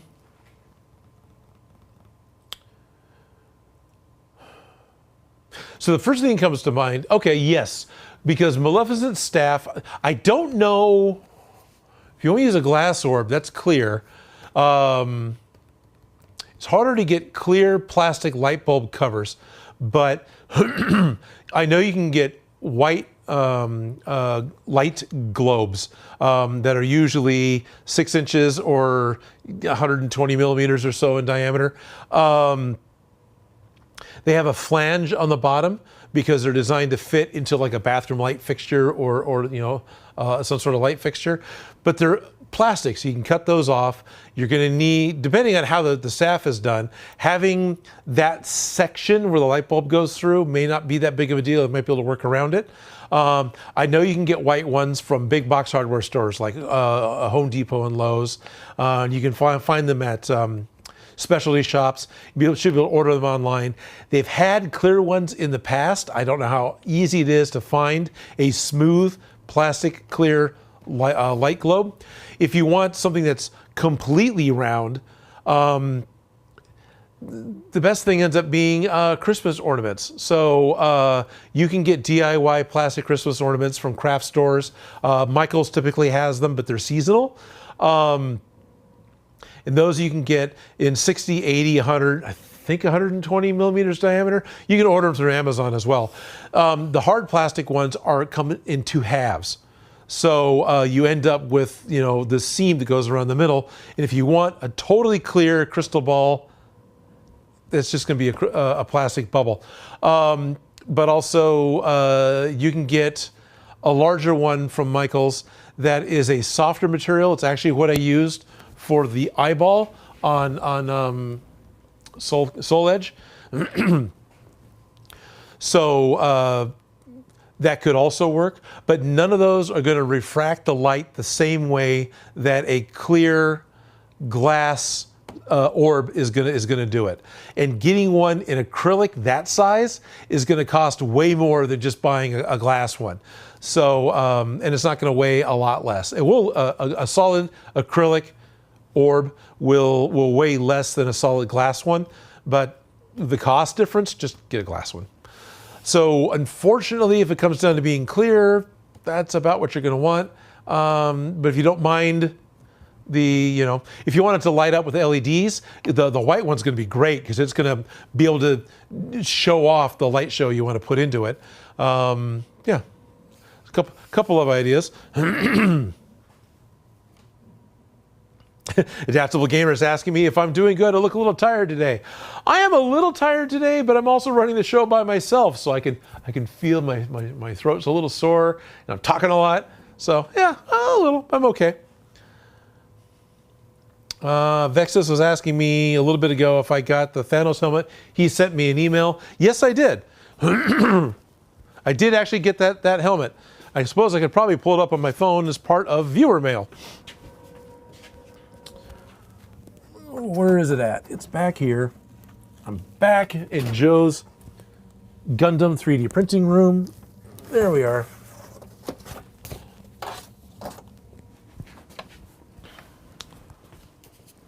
So what I've got, what I'm bringing back to the camera now, is something for another upcoming project. And it's something that a lot of you might have seen on TikTok or on Reddit. And it's the silent grocery bag. I can't remember the sound guy. He does all the lovely, horrible dad jokes about movie props and because he actually makes stuff for productions. And so you all, well, any of you who've worked with a plastic bag before, you all may not know. A plastic bag makes a ton of noise. And so if you're on a shoot and you're doing something where somebody's got to bag up what was just purchased, you're going to need, if you use a regular paper bag, it makes a ton of frickin' noise. This doesn't.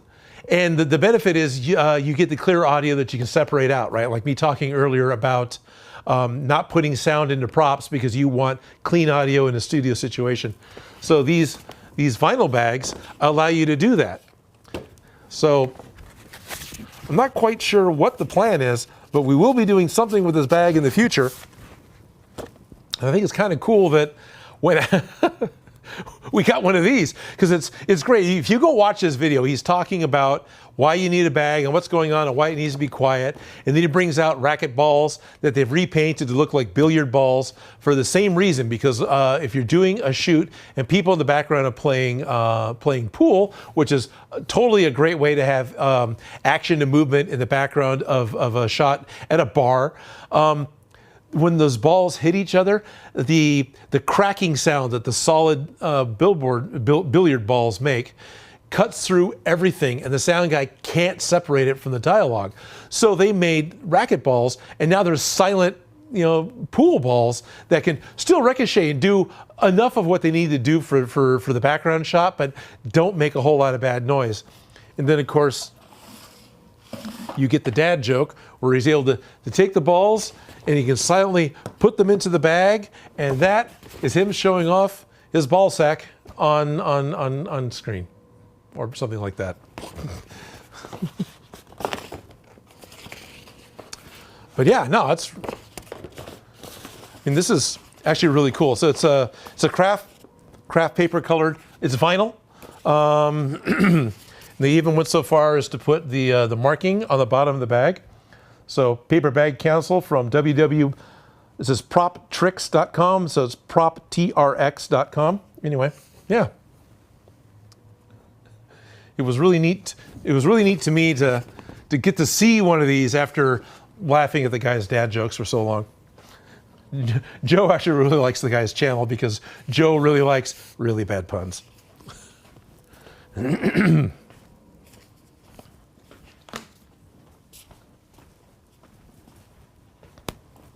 All right.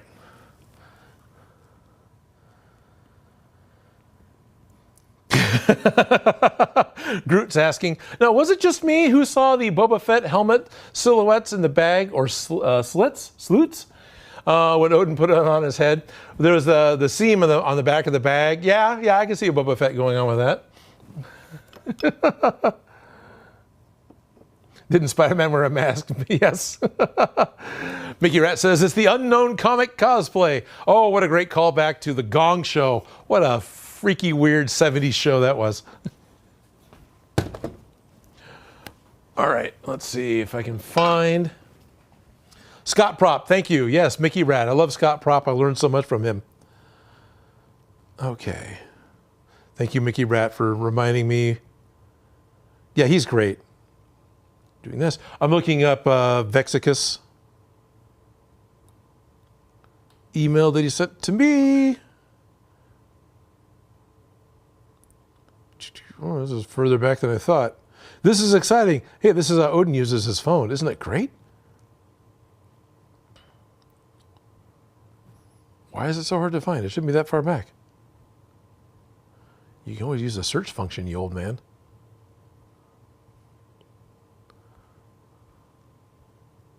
There it is.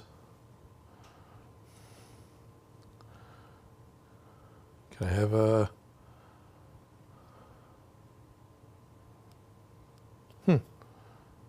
Bummer that I can't get the... There we go.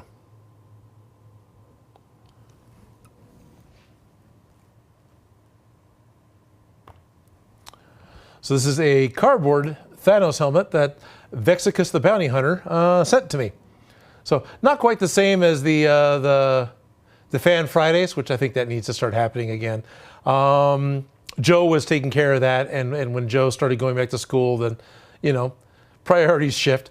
So, yeah, this I thought was really very cool. So one more bit of fan mail.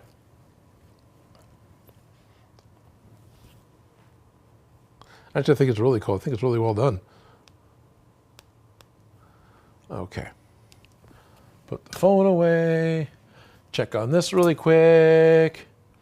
Onolith had to tell Joe off for saying a bunch of puns once. Yeah, pretty much. That's Joe. Welcome to Joe's humor. It's very punny. Yes. What is it? Puns are the lowest form of comedy. Therefore, that makes Joe the lowest form of comedian. Groot says, speaking of dad jokes, in Sweden, paper is called papper, and dad's is called papor, with while speaking easily turns into pepper. So there's a whole arsenal of dad jokes just waiting to be made because dad jokes are paper thin. Black Trunk says, hello to France. Someone's in France.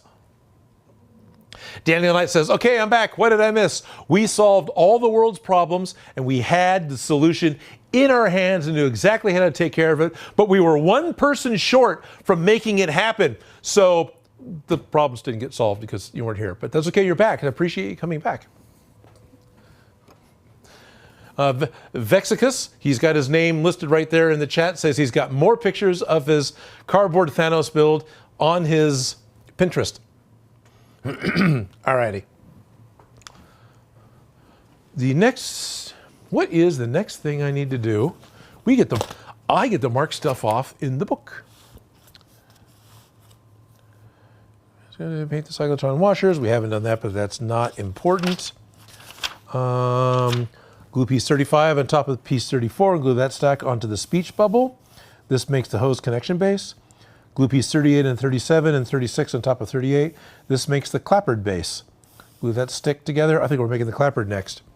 Cut a bunch of strips of piece 46. Oh yeah, I was gonna do that. All right.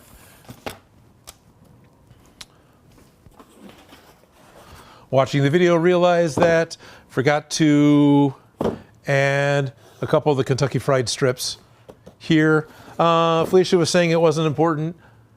She's right, but I want to glue one on anyway.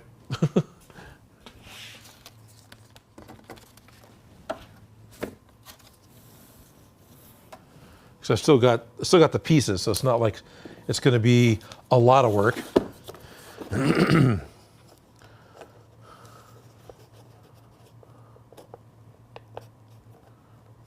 Okay, might.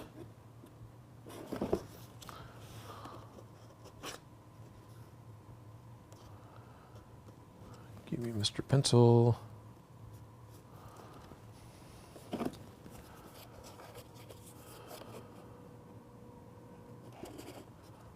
Well, that'll be fine.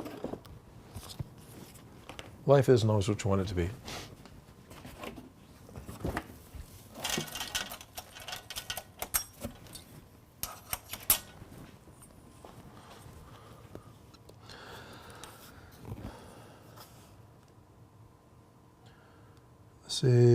It's inches. Let's use a real unit of measurement. Inches are real, but 7 millimeter. Okay. 7 millimeter again. So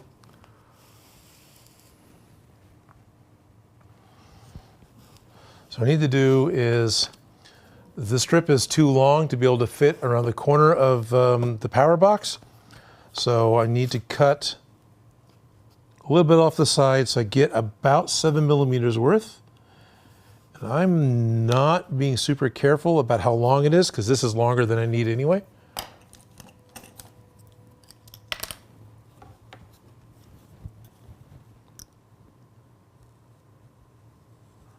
So cut a bit off.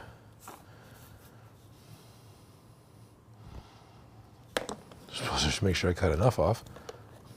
I didn't. So we'll cut a little more off.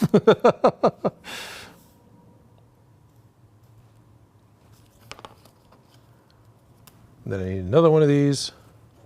That'll be fine.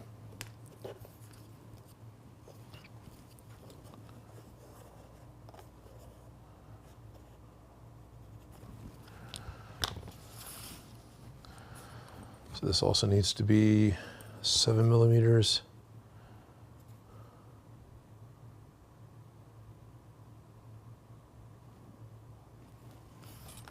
Right, yeah. I think it'd actually be a little wider than that.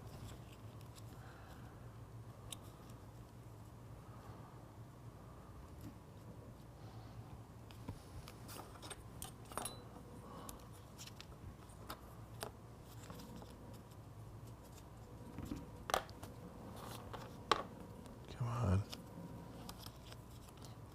Boy, this is exciting TV. This is why I cut all this out of on my produce videos, by the way. That's fine.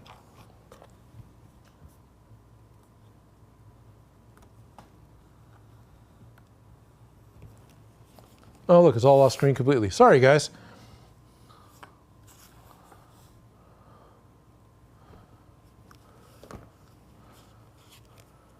So I got that part. That part.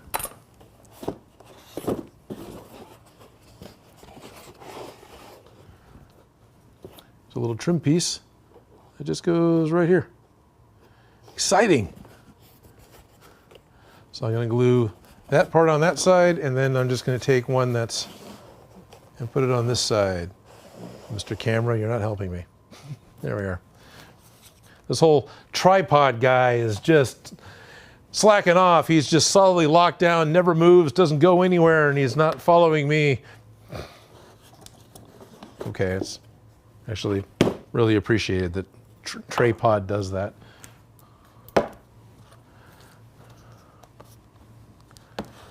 There.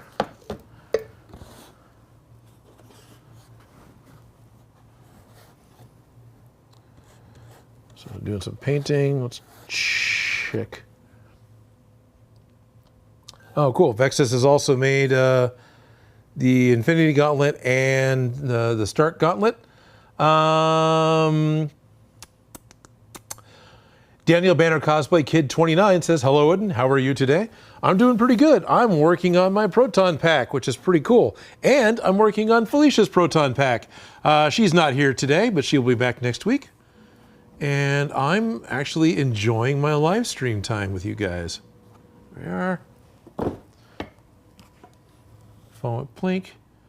Got that. Oh, I got a something about my Among Us costume pattern. Okay.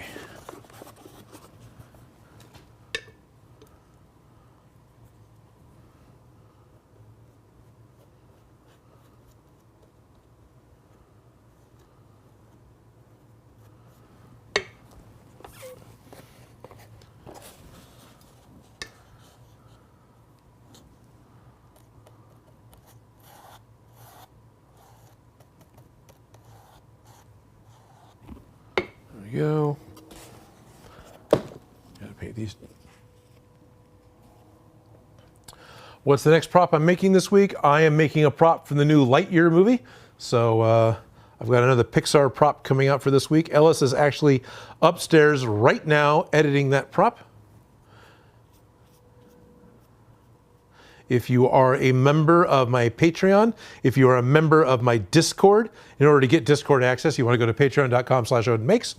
So once you've gone to patreon.com/OdinMakes, and you go ahead and get yourself in at the Discord access level, I have pictures of this week's prop posted for everyone to check out. And some of you really liked it.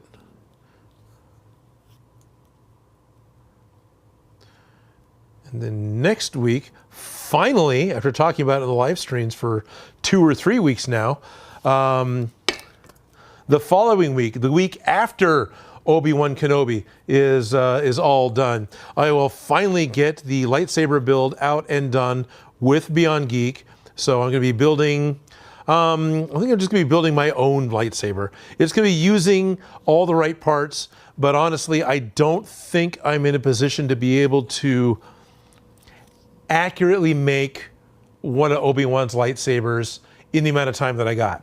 Obviously, I had time to have secured stuff, but I don't want to 3D print a lightsaber handle and then put a blade on it with the idea that you can actually, do combat with it, because that's way too much stress to put onto a 3D printed part. I don't have the ability to machine the parts that I want because I don't have a machine like that, the ability to do machining. Did get a CNC machine that I was able to do a bit of a review on, and Shopgrim will help me with that quite a bit. That will come out as a video, but it's not a very favorable video. Does the CNC machine work? Yeah, it works.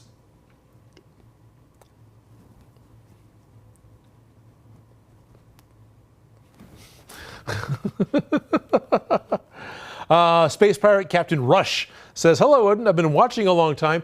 Thank you very much, Space Pirate Captain Rush. And this is the first time we've caught a stream. Dan Does Junk is asking if I got any more Lego builds. Oh, hell yeah. So I want to do more classic space stuff, of course.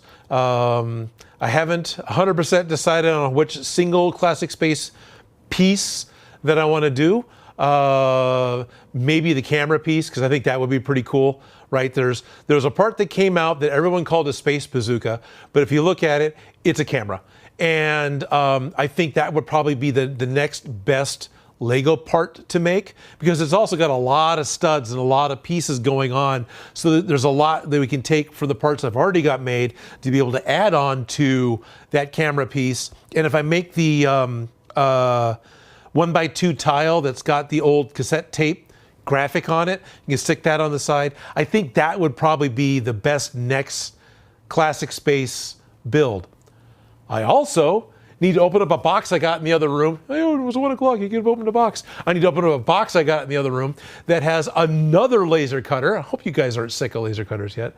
And this one has a rotary function built into it, meaning you could take something round, lay it into the bottom of the machine, and instead of it going back and forth to do its laser cutting, laser etching, this will actually rotate. So the laser just goes back and forth this way, and then this rotates, and you're able to do a design onto a cylinder, which means I can make a Lego R2-D2 and put all the panel lines on them. So those are the next couple of Lego builds I was looking at.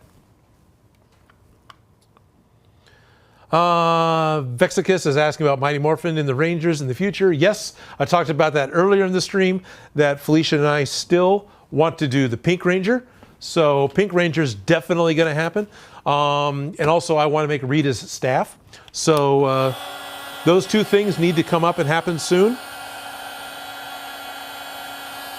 So yeah, there you go. Shop Gremlin, if you're watching, which you might be, you might not be, I want to grab some reference images of Rita's staff so we can figure out exactly what size that needs to be. And what's really cool is I met the actress who played Rita at the San Diego Rocket Con, and if I make the staff, I might be able to give it to her, and maybe have her, like, you know, say something on the show. It'd be really cool.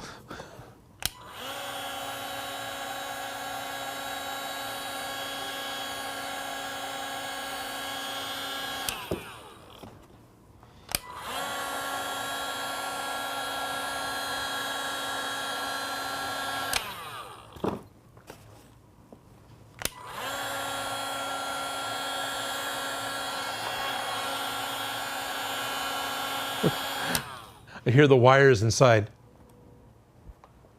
Just barely, the microphone won't hear it. I thought something fell, which technically it did, but it's attached, it's wires. All right. Now I've got a piece that's cut out that has to lay down and scoot.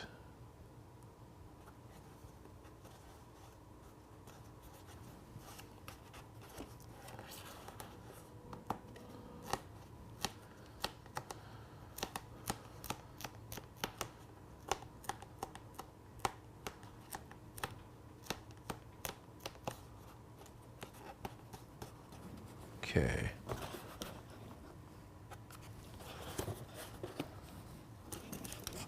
Waynard with a battery-powered heat gun. How is the warm-up time compared to a wired heat gun? That's actually a great question. Hey, I'm getting a Ryobi question. So Waynard's asking about the battery heat gun. It actually warms up in about 8 seconds. It's actually a lot faster than a wired heat gun. Now, a wired heat gun gets a lot hotter.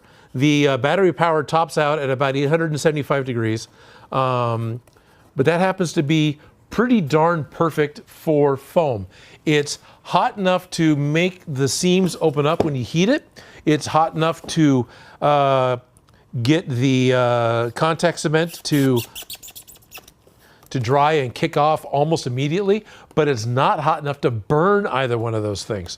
And it's also hot enough to shrink tube for soldering. So it hits most of the things that I like to work on, and I love the fact there's no cord. The hardest thing for me to deal with the corded heat gun is I can't just turn it off, right? It's got to cool down, which is fine. But now I've got this corded thing that doesn't have a place to live on the table. I don't want to hold it, so I want to set it down and let it cool down and not melt anything like my cutting mat, which I've done before, or burn the table leg, which has happened before as well, because we've just turned it off and hung it back on its hook, and now the heat gun's pointed at the wooden leg of the table. Yeah, it's got a scorch mark. The battery one's really good to avoid all those things. If you need something hotter than 875 degrees, may not be what you want. And because it's the way heating elements work, they're very energy dependent. They eat a lot of power. Actually plugging in a hair dryer has caused problems on sets before because of all the lights. Back when lights were all incandescent and not LED, you would have you'd be balancing how much power you're using by going to different outlets. So then wardrobe would come in or makeup would come in and plug in a hair dryer, and it would pop the circuit. So it's great. The point being, it eats batteries. So this was a brand new battery. It's still at 4, but a battery won't last more than, half an hour, 45 minutes, somewhere in there, and the big one. And then it's drained because of how much power the heating elements take. So that is not a default of the tool. That is just the nature of space heaters. I didn't bother to measure this one. I didn't need to make that cutout, darn it. All right.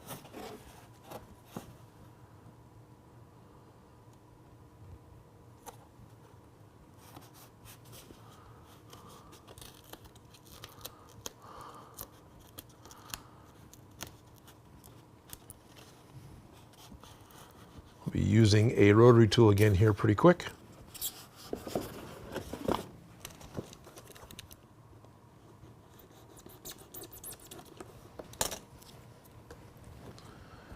That.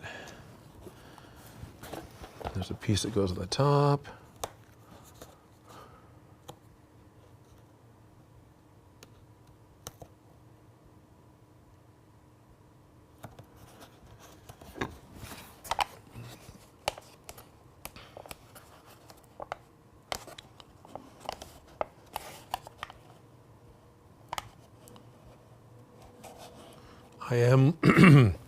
I am looking forward to getting the lights into this thing, seeing it light up. I think that's going to be really cool.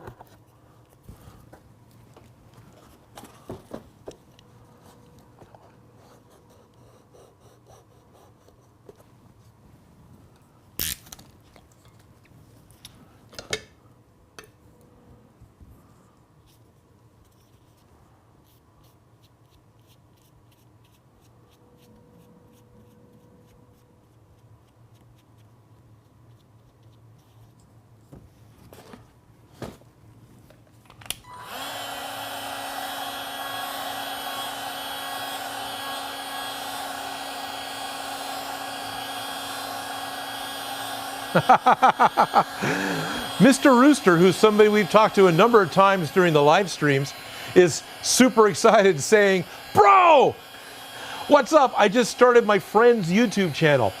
She does a lot of art, and Mr. Rooster talked her into making a channel, and then Mr. Rooster manages it. Yes, you have my permission to post her channel's name right there in the description. I'll say it out loud. But if anybody wants to check out this art YouTube channel that Mr. Rooster's helping to manage and run, he'll be posting that in just a second. Okay, Space Pirate Captain Rush has got a good question too. So that'll pop up pretty quick. Daniel Knight is planning on something to do with deer bones, because Daniel Knight said he got a hold of some deer bones and wanted to know what to do. If you go look at my Magic the Gathering spell books that I made with Reed Pop, right? No, with Secret Lair. There were ink pens that were made from wolf bones. And I also got one of those behind me, but that was a was a project that my friends would do, and then they would sell at Renaissance fairs. And I always thought those were really cool. I'm very happy that I found and still have one of my bone pens. There's that. And then Space Pirate Captain Rush was saying they just cut themselves on a project. Also said, don't worry, they're not hurt bad, they're just leaking a little. And then wanted to ask, how often do I happen to hurt myself or cut myself on projects? Technically, all the time. I try really hard not to leak blood on camera because that's not good. Yeah.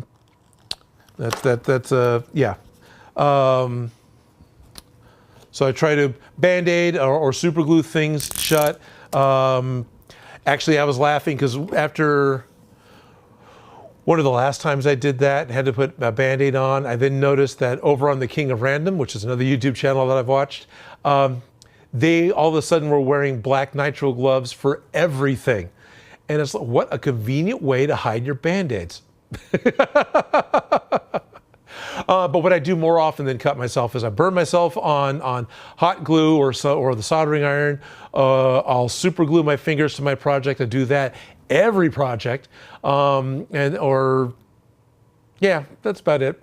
So nothing major. I never really get super bad injuries. I have, but not typically. So how often do I?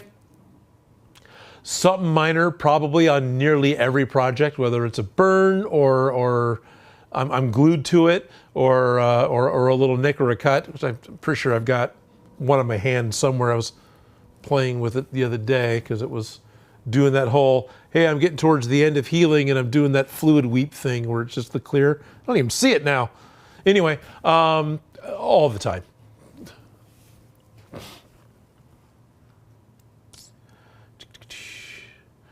Who is excited for Ghostbusters 5 Firehouse?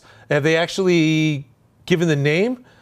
Pretty much, yeah, I'm excited for Ghostbusters 5.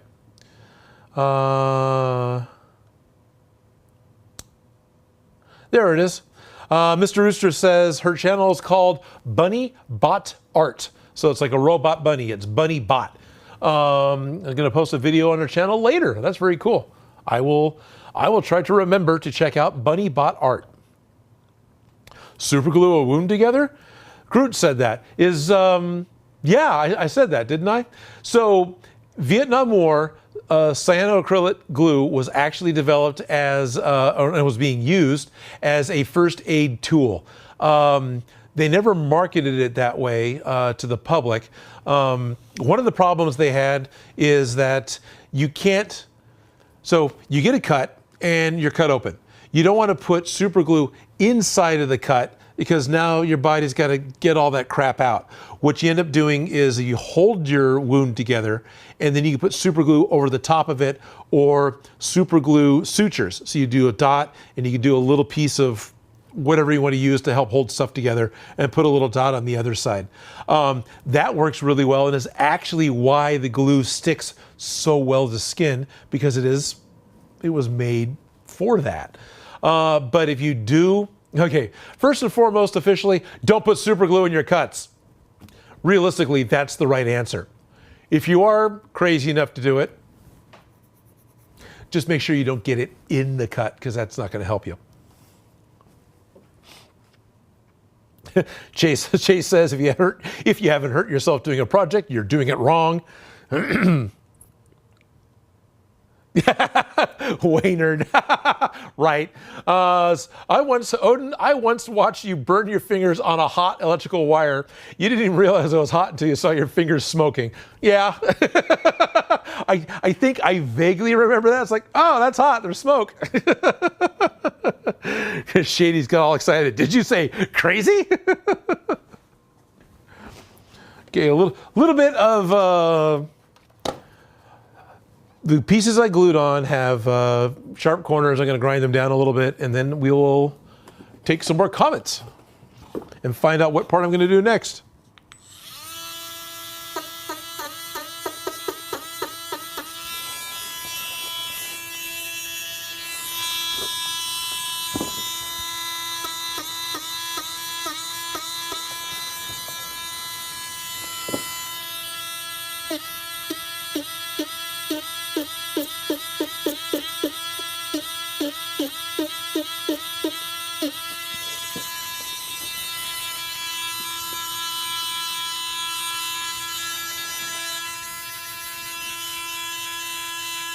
That's fine.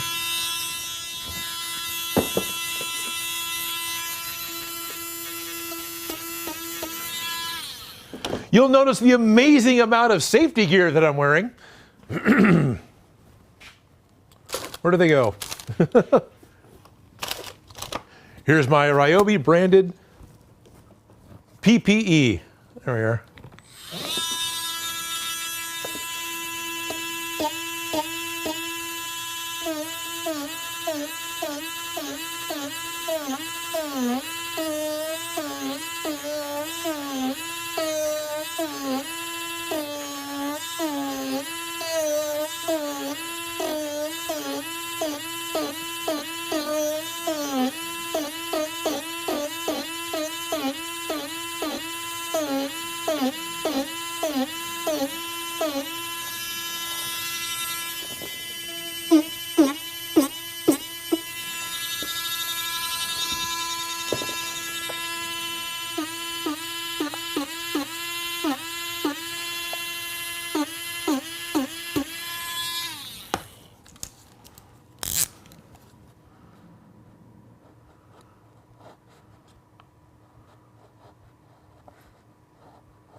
All right.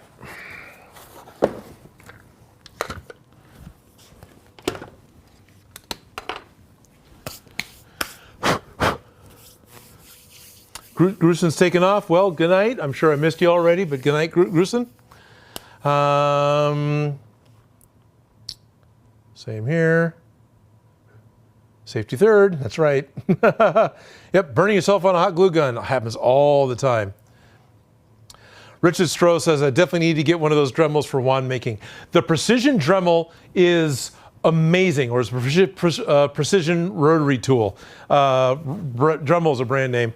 But yeah, the battery operated, yeah, this one's still my favorite. They've got like 5 or 6 different ones now. This one's still my favorite, but it's very lightly powered, because the idea is it's a precision instrument, right? It works really well for foam like I'm doing now, and it does a really good job at taking care of little things. But if you need to hog something out, if you really need to get something and, like, you know, really want to grind away at wood or metal, their newest one is now my favorite for that. They've got a couple of different models of it, but this one's designed to hang, which is amazing. The battery goes in the top. It actually has a port in the bottom for a foot pedal for speed control. So you set it all the way down on the foot pedal, and now it's just like gas in your car or sewing. The more you depress the pedal, the faster the tool's going to spin on the end. The connection is redesigned and better than the one I talked about before. If you saw my previous Ryobi Tools review video, the only complaints I had was the plastic connection was really noisy. It's not a plastic connection anymore, and it's much quieter. And then the handle is actually all turn metal. So, and it's got a better quick change on it instead of it comes with a regular collet. So if you don't like this collet, if you don't like their quick change, where it's, you kind of twist it a little bit and you can pull things in and out, you can go back to just the classic screw on, screw off collet to hold on to the tools. But anyway, for a rotary tool that's got power out of the Ryobi brand, this one is my new favorite. It's got a higher RPM, it's quieter. Yeah, I like this one a lot. And that'll be part of the upcoming Ryobi Tools video, which includes giving one of those away. So I will post when that video comes out, and it will be probably fairly soon. We got another £5 super chat for Stephen Mills. Odin, sir, can you remember the Masters of the Universe movie? Oh, the one made by Canon? Yeah, I remember that. I think you should make Gwilder's Cosmic Key. Wow. If I remember right, Gwilder's Cosmic Key is chunky, right? Is that a good word for it? Isn't it kind of like a lantern with sort of a key on it, but it's a lot of crystal? That's a...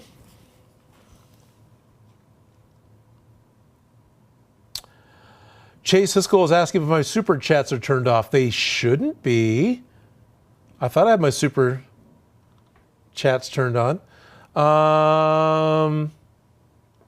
There it is. Thanks, Chase.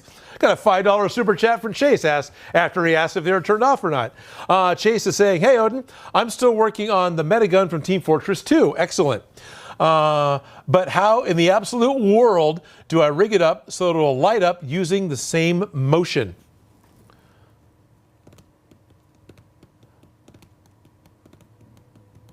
Okay, I'm getting caught up on the motion.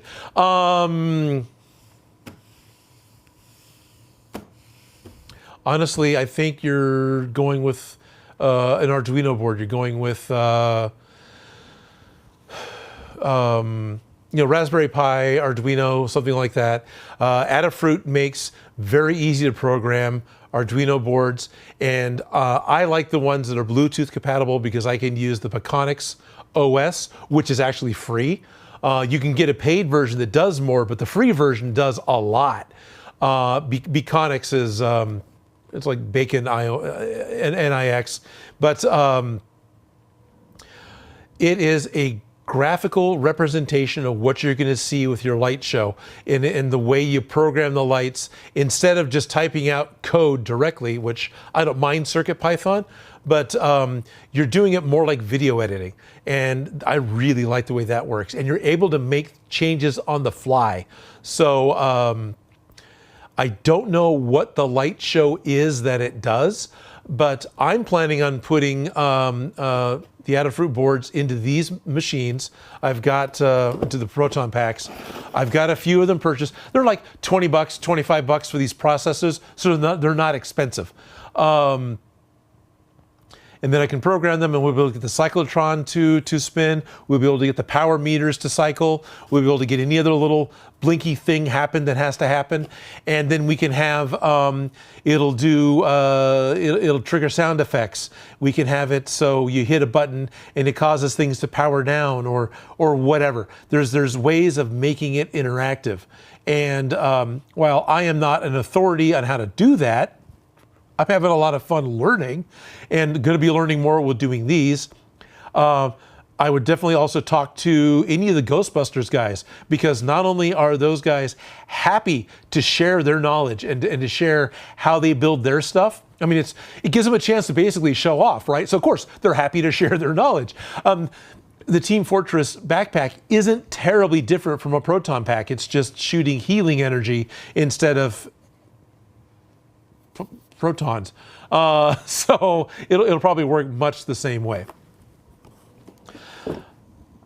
You want to do it other ways? Well, classically, the Ghostbusters pack was hardwired using 555 timer chips. That'll do it too.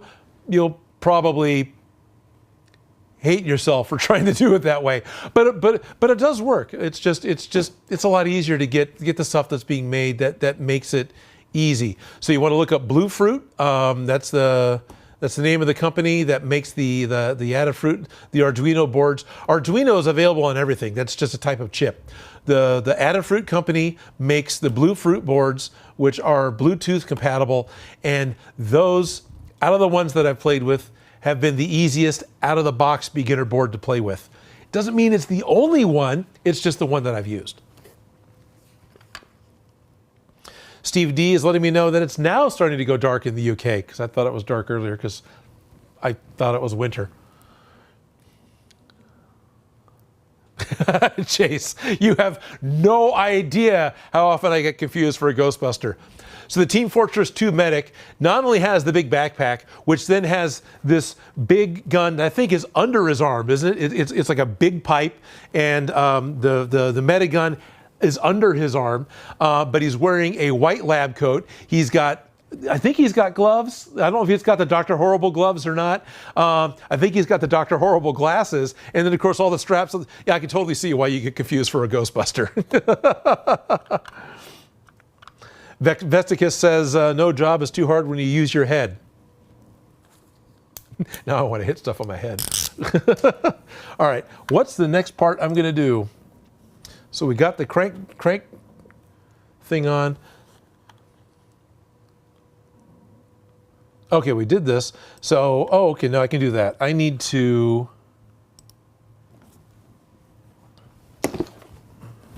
keep one. Previously, we had cut the 2-inch ABS to fit on the pack, so it goes here. There are parts that go on the top, and this goes along with me having built them wrong. So I'm just going to glue the pieces that go on top here.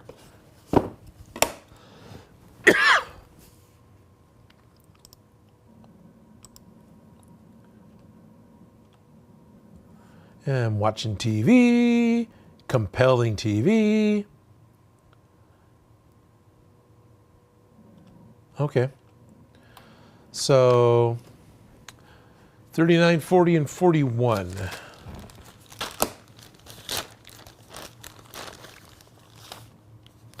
$39, unknown. 39, 40, 40. 41's another 2 millimeter. Unknown.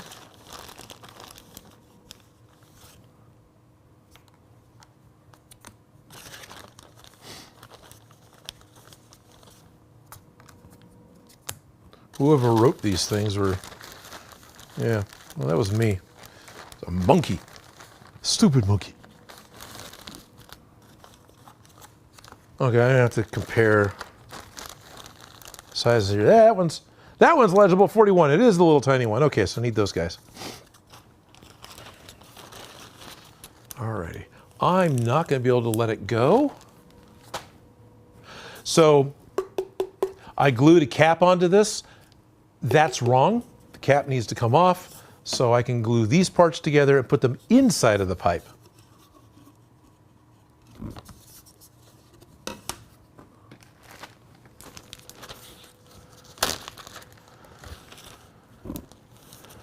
And this will probably be the last thing I do today.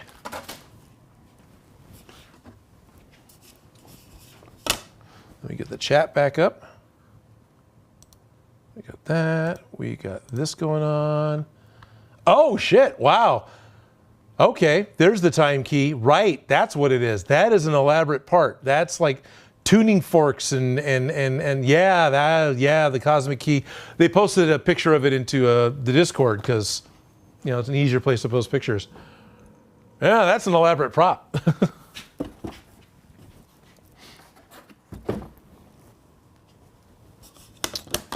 Okay, where's my Ryobi thing?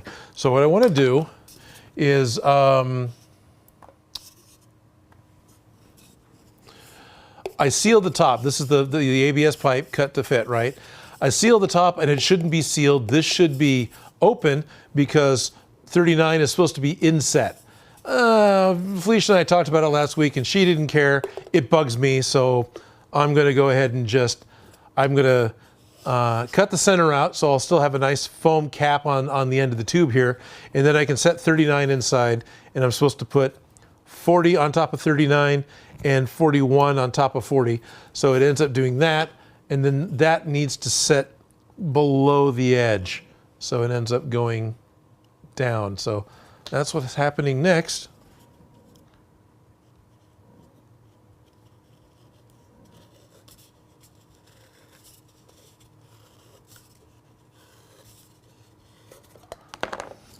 which also means we get a chance to listen to more Rotary Tools.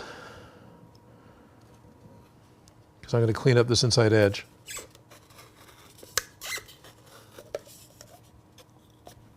Wouldn't it be nice to open up your cat food that way? That'd be so much easier.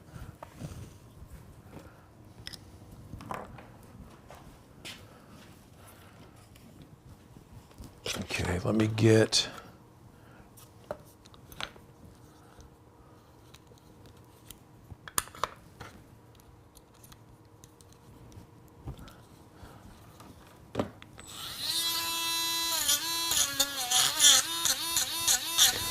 Typically, my streams stop at 2 o'clock.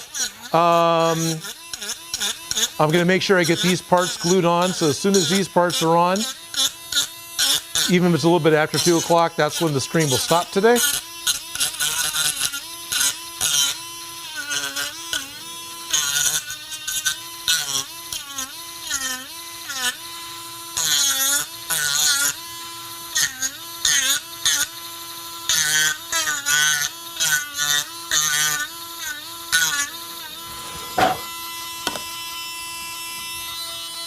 Safety third.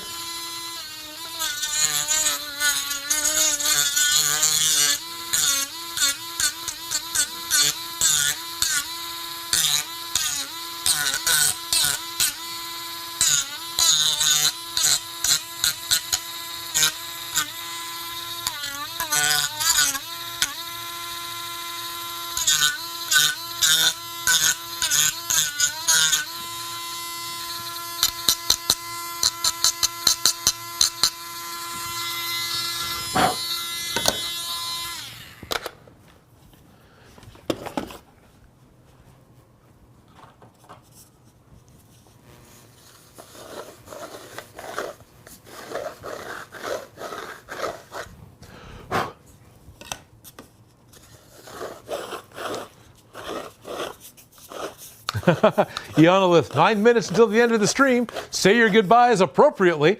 That is the first time I've ever heard Odin say shit. Did I say shit? I didn't realize I said anything like that.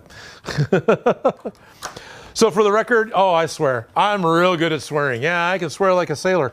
I really try not to. Believe it or not, that goes back to Play TV, of all places. So early internet, where it was really the Wild West. We're live streaming with a company called Play Incorporated out of Rancho Cordova, California. They were making a piece of equipment that would allow your Pentium computer to be able to live stream your standard definition video out over the internet so people on dial-up could watch it with the real media player.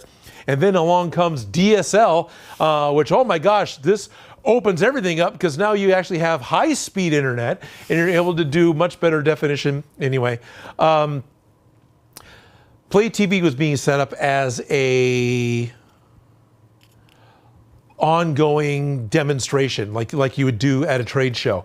And so the salespeople and engineers would want to send people at random, because we were on every workday. We were on 5 days a week for 12 hours a day. There were 6 different shows. Each one ran 2 hours. They're all talk show format.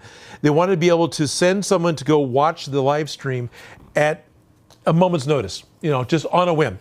And one of the shows I was on was called Two Guys and a Couch, and that was the one towards the end of the workday, and that one seemed to be, it was the second show on, because it was on noon to midnight Pacific time for some reason, which is convenient for us, but inconvenient for everyone else, everywhere else.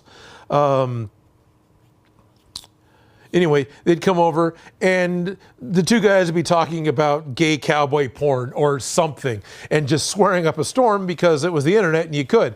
So we got a polite talking to about how we needed to not be swearing because the weird content was completely destroying what sales was trying to do with the whole concept. So all of a sudden we were asked to not swear anymore, and suddenly everything becomes fire truck, and it was great. So honestly, much like, I'm a fan of the old Beavis and Butthead television show as well. Much like when all of a sudden Beavis wasn't allowed to say fire anymore, we weren't allowed to swear anymore. Stuff actually got funnier. Because, it becomes this running joke with Beavis and Butthead, instead of him walking around constantly just going, fire, fire, fire. Now he can't say it, and he does things like, liar, liar, pants on, whoa. And it was just more fun. So I try not to. I still can, but I just try not to. Meanwhile, I got some religious friends who really prefer that language stays clean, and yeah, I F-bomb every other word, Or you can go to this effing thing, you go do that effing thing, and then who knows, maybe some of that other shite will be work out okay. And yeah, that's camera Odin versus real life Odin.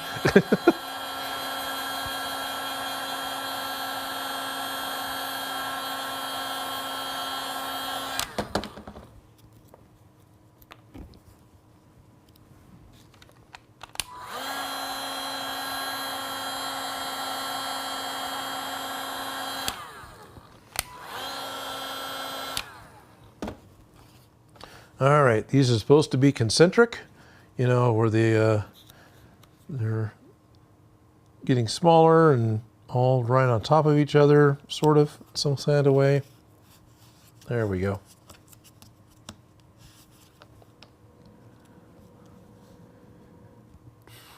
I gotta say, I hope Creature Cast likes to stick to dried context a bit. Sure it does. What's this? So there's yeah.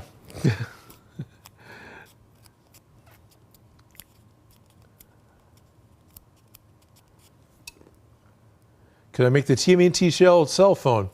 REH Armory. Probably could.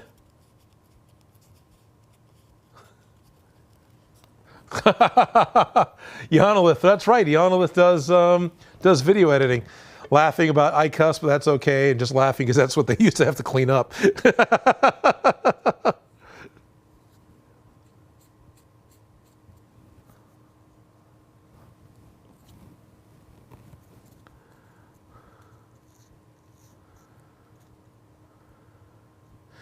It is 2 o'clock. We usually sign off at 2 o'clock. It all depends on how things are going. Felicia's not here, so I'm going to go ahead and get this step finished, which is pretty much glue these last 2 circles on and then super glue them inside of the pipes. And that will be the end of the stream today. But, yes, Mickey Rad. I'm sick of all these monkey fighting snakes on this Monday to Friday plane. Yeah. Yeah, the TV version of stuff was amazing. And there was sometimes the movie productions would actually make the broadcast television version at the same time, so you would have the same actors delivering the lines. That was always weird. And then, like, I remember seeing the network version of RoboCop, the original '87 RoboCop, which full of violence and gore, right? The language isn't so bad in RoboCop from what I remember, but there's a lot going on with blood and gore and whatnot. So you get the melting man at the end that gets covered in toxic waste, and now he's just melting, which is, a pretty horrific thing to see on TV at the time. They actually got a shot where instead of in the movie, he gets hit by a car, so he's put out of his misery, but of course he makes a big mess. The TV version, the car swerved and missed him, and they let him just wander off, and that was the end of his character. It's like, okay, it wasn't gory, but that's actually worse. The dude's still alive.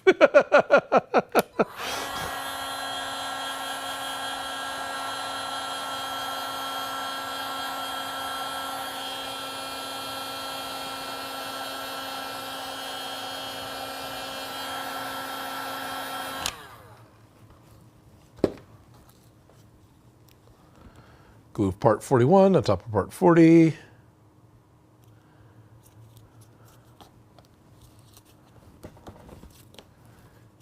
On top of part 40.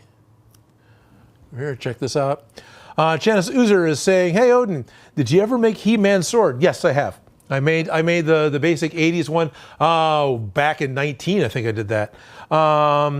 If you did, how about making the 2 swords that He-Man's sword was split into for the Masters of the Universe Revelations. You know, that's actually the way the original 80s toys were.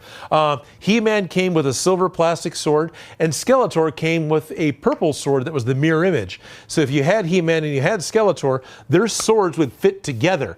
I think later on in the show, how the sort of power worked got changed, but the original toy line, that's what they did. So if Kevin Smith made that happen in Revelations, that was a callback to the original toy line. Alrighty.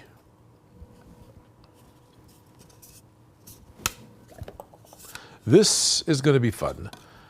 Okay. Oh, I could maybe do that. How do I want to make this happen? So I'm trying to figure out is how I can. Okay, well I could do that. I want to super glue the part in, right? Because that just makes the most sense. But I need to get it to be able to sit where I want it to sit well enough with enough time that I can put what I want on top of it. Because that's what I want.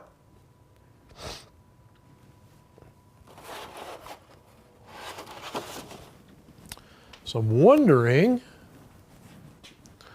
what I've got. Well, that does fit. That fits really well.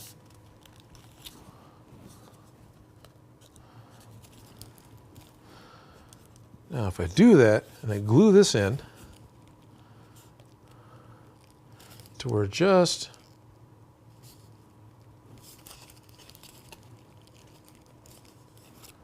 yeah, I just pulled on it. I can get that to come off. Okay.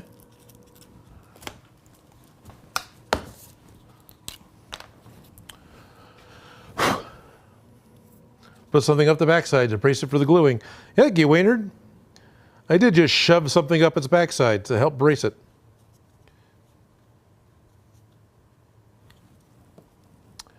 Oh, Shady posted his new mug. Yes, there's a new Shady mug. It's very good. So Shady is one of the members of my Patreon, and he is very active on Minecraft and a super Spider-Man fan. But Shady's been making, trying to make some stuff that's just got his name on it because he thinks it's fun. So he's got a new Shady coffee mug that he's put up on with Teespring, who is now called Spring, which is a dumb name to simplify your company name to, because you can't get that in a search engine. It's like, where's spring? It's like, well, spring happens, after the equinox. No. I want spring. Oh, the things in the mattresses? No, it's a dumb name change. Teespring is unique. Spring is a noun.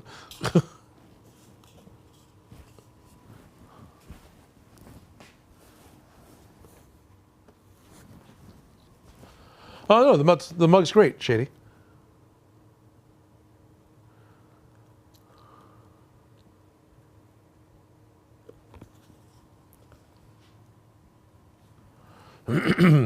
Strict Aphids here. Sweet. Doing pretty good, Strict. I'm running a little overtime today because I'm just trying to get this done. Felicia didn't make it in. And Strict is another YouTube creator. He's got a channel where he makes foam props. There we go. So I've got me parts inset now the way they're supposed to be.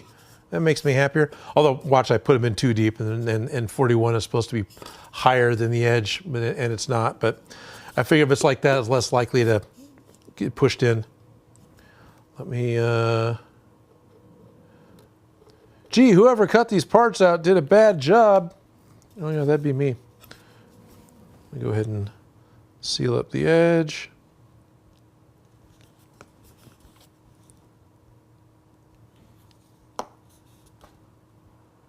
So when it comes time to paint it, I don't have any gaps.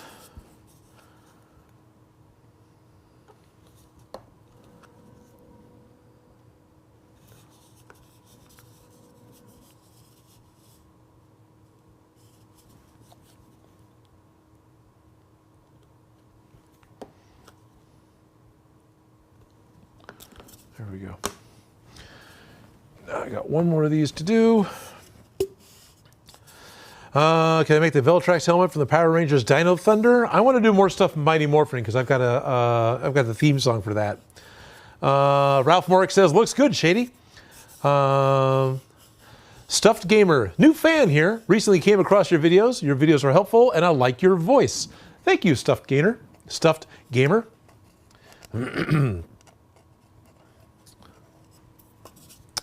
Alrighty.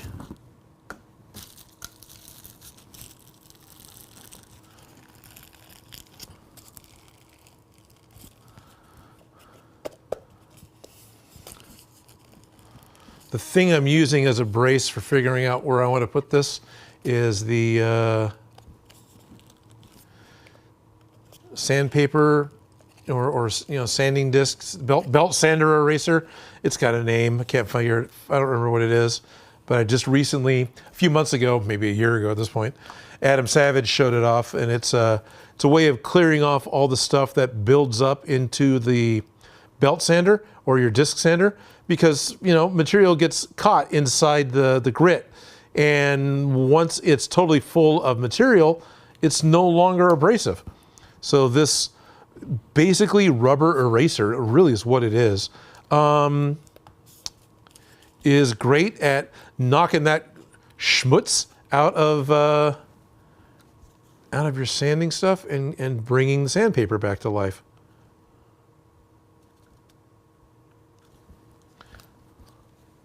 While I probably wouldn't use it on actual sandpaper, it is fantastic for the disc sander, the belt sander, where they cost a little more. Not a lot more, but a little more.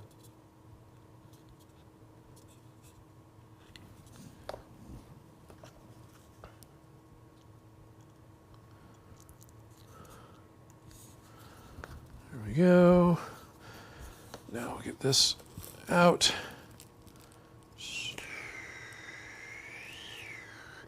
Belt cleaning stick, that's all it's called. Number 187 belt cleaning stick. And it's pretty much rubber, like literal latex rubber. So if you've got a latex allergy, not a tool you want.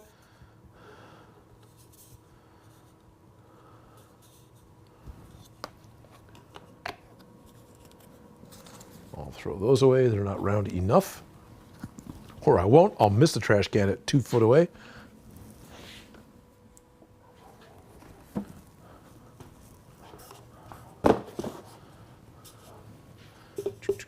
Everything's on super close up.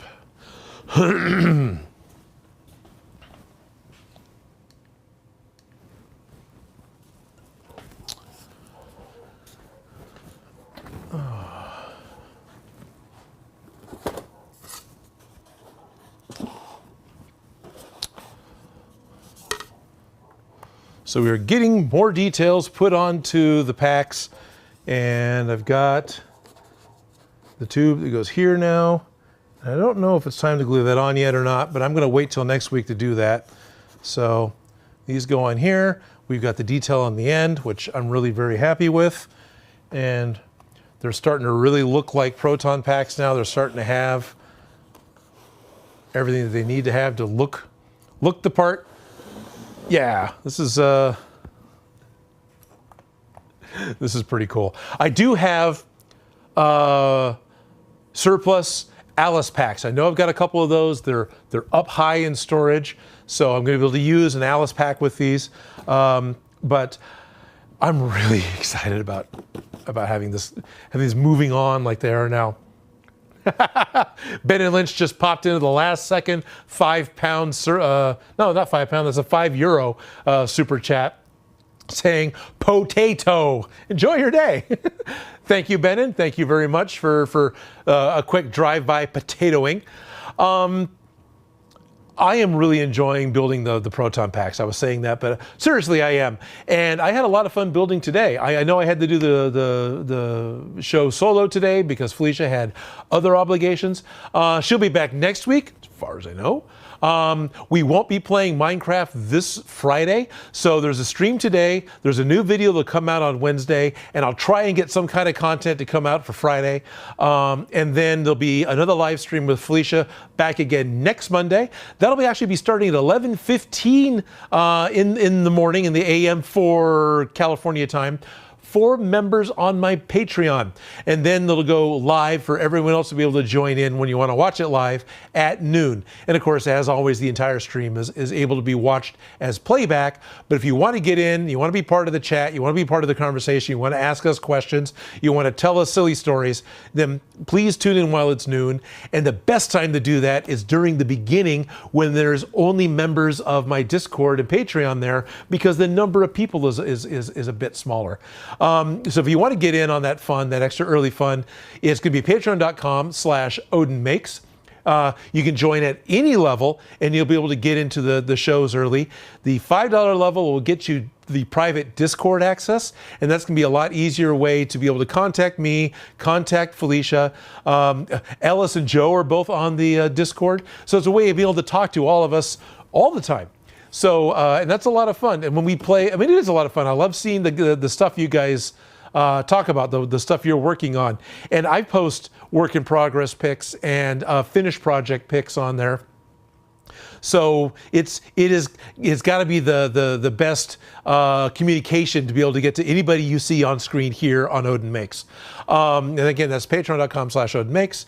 And the Patreon support really is what keeps this channel going. My Patreon support pays my rent for the shop that I'm in because I'm not in my house. It pays for the electricity. And if I didn't have that, I wouldn't be able to make my show. So guys, thank you so very much for being a part of it. There's other things too, like there's a whole private Minecraft server that Shady's huge building on, and I still play on as well. I played a lot. Recently I've been playing with laser cutters, so I haven't been on Minecraft as much because I'm playing with lasers, but you know, things go back and forth, and I do pop into Minecraft from time to time. So there's other ways to get a hold of me, and I know there's going to be lots of different ways that you can do a live stream, but this is how Odin makes. Everything going over here? Vixus, make sure you show her my prop. Will do. Shady, you said Minecraft. Craig Holden, Runchy Man says, loving the packs, can't wait to make my own. I know it's rough to follow us and ours because of how long it takes. Just go to the Lost Wax Oz channel and you can actually see in like an hour and a half his full set of videos, start to finish, how he built the pack, how he detailed the packs, how he built his Alice frame, and that's a 3-parter. And then there's 2 more parts for making the neutrino wand. So I really like the way Lost Wax does it from scratch. If you want to just take one of the Spirit Halloween ones, Bill Duran over on Punish Props has got a really good video on how he upgraded and customized his Spirit Halloween pack. So there's another good video resource that you can catch. And of course, every chance he gets, Adam Savage on Tested plays with Ghostbuster props. He's had the Hasbro HasLab one pop up. He's played with a ghost trap. He made the goggles from scratch with a vacuum form machine. So thank you for watching my channel. Resources are out there from all of us different makers. And yep. Good night to Ralph. Good day to Waynard. And I'm going to need to click off because if I don't shut up and click off, I'm not going to shut up and I'm not going to go away. There we are. See all you guys next week. Thank you for tuning in.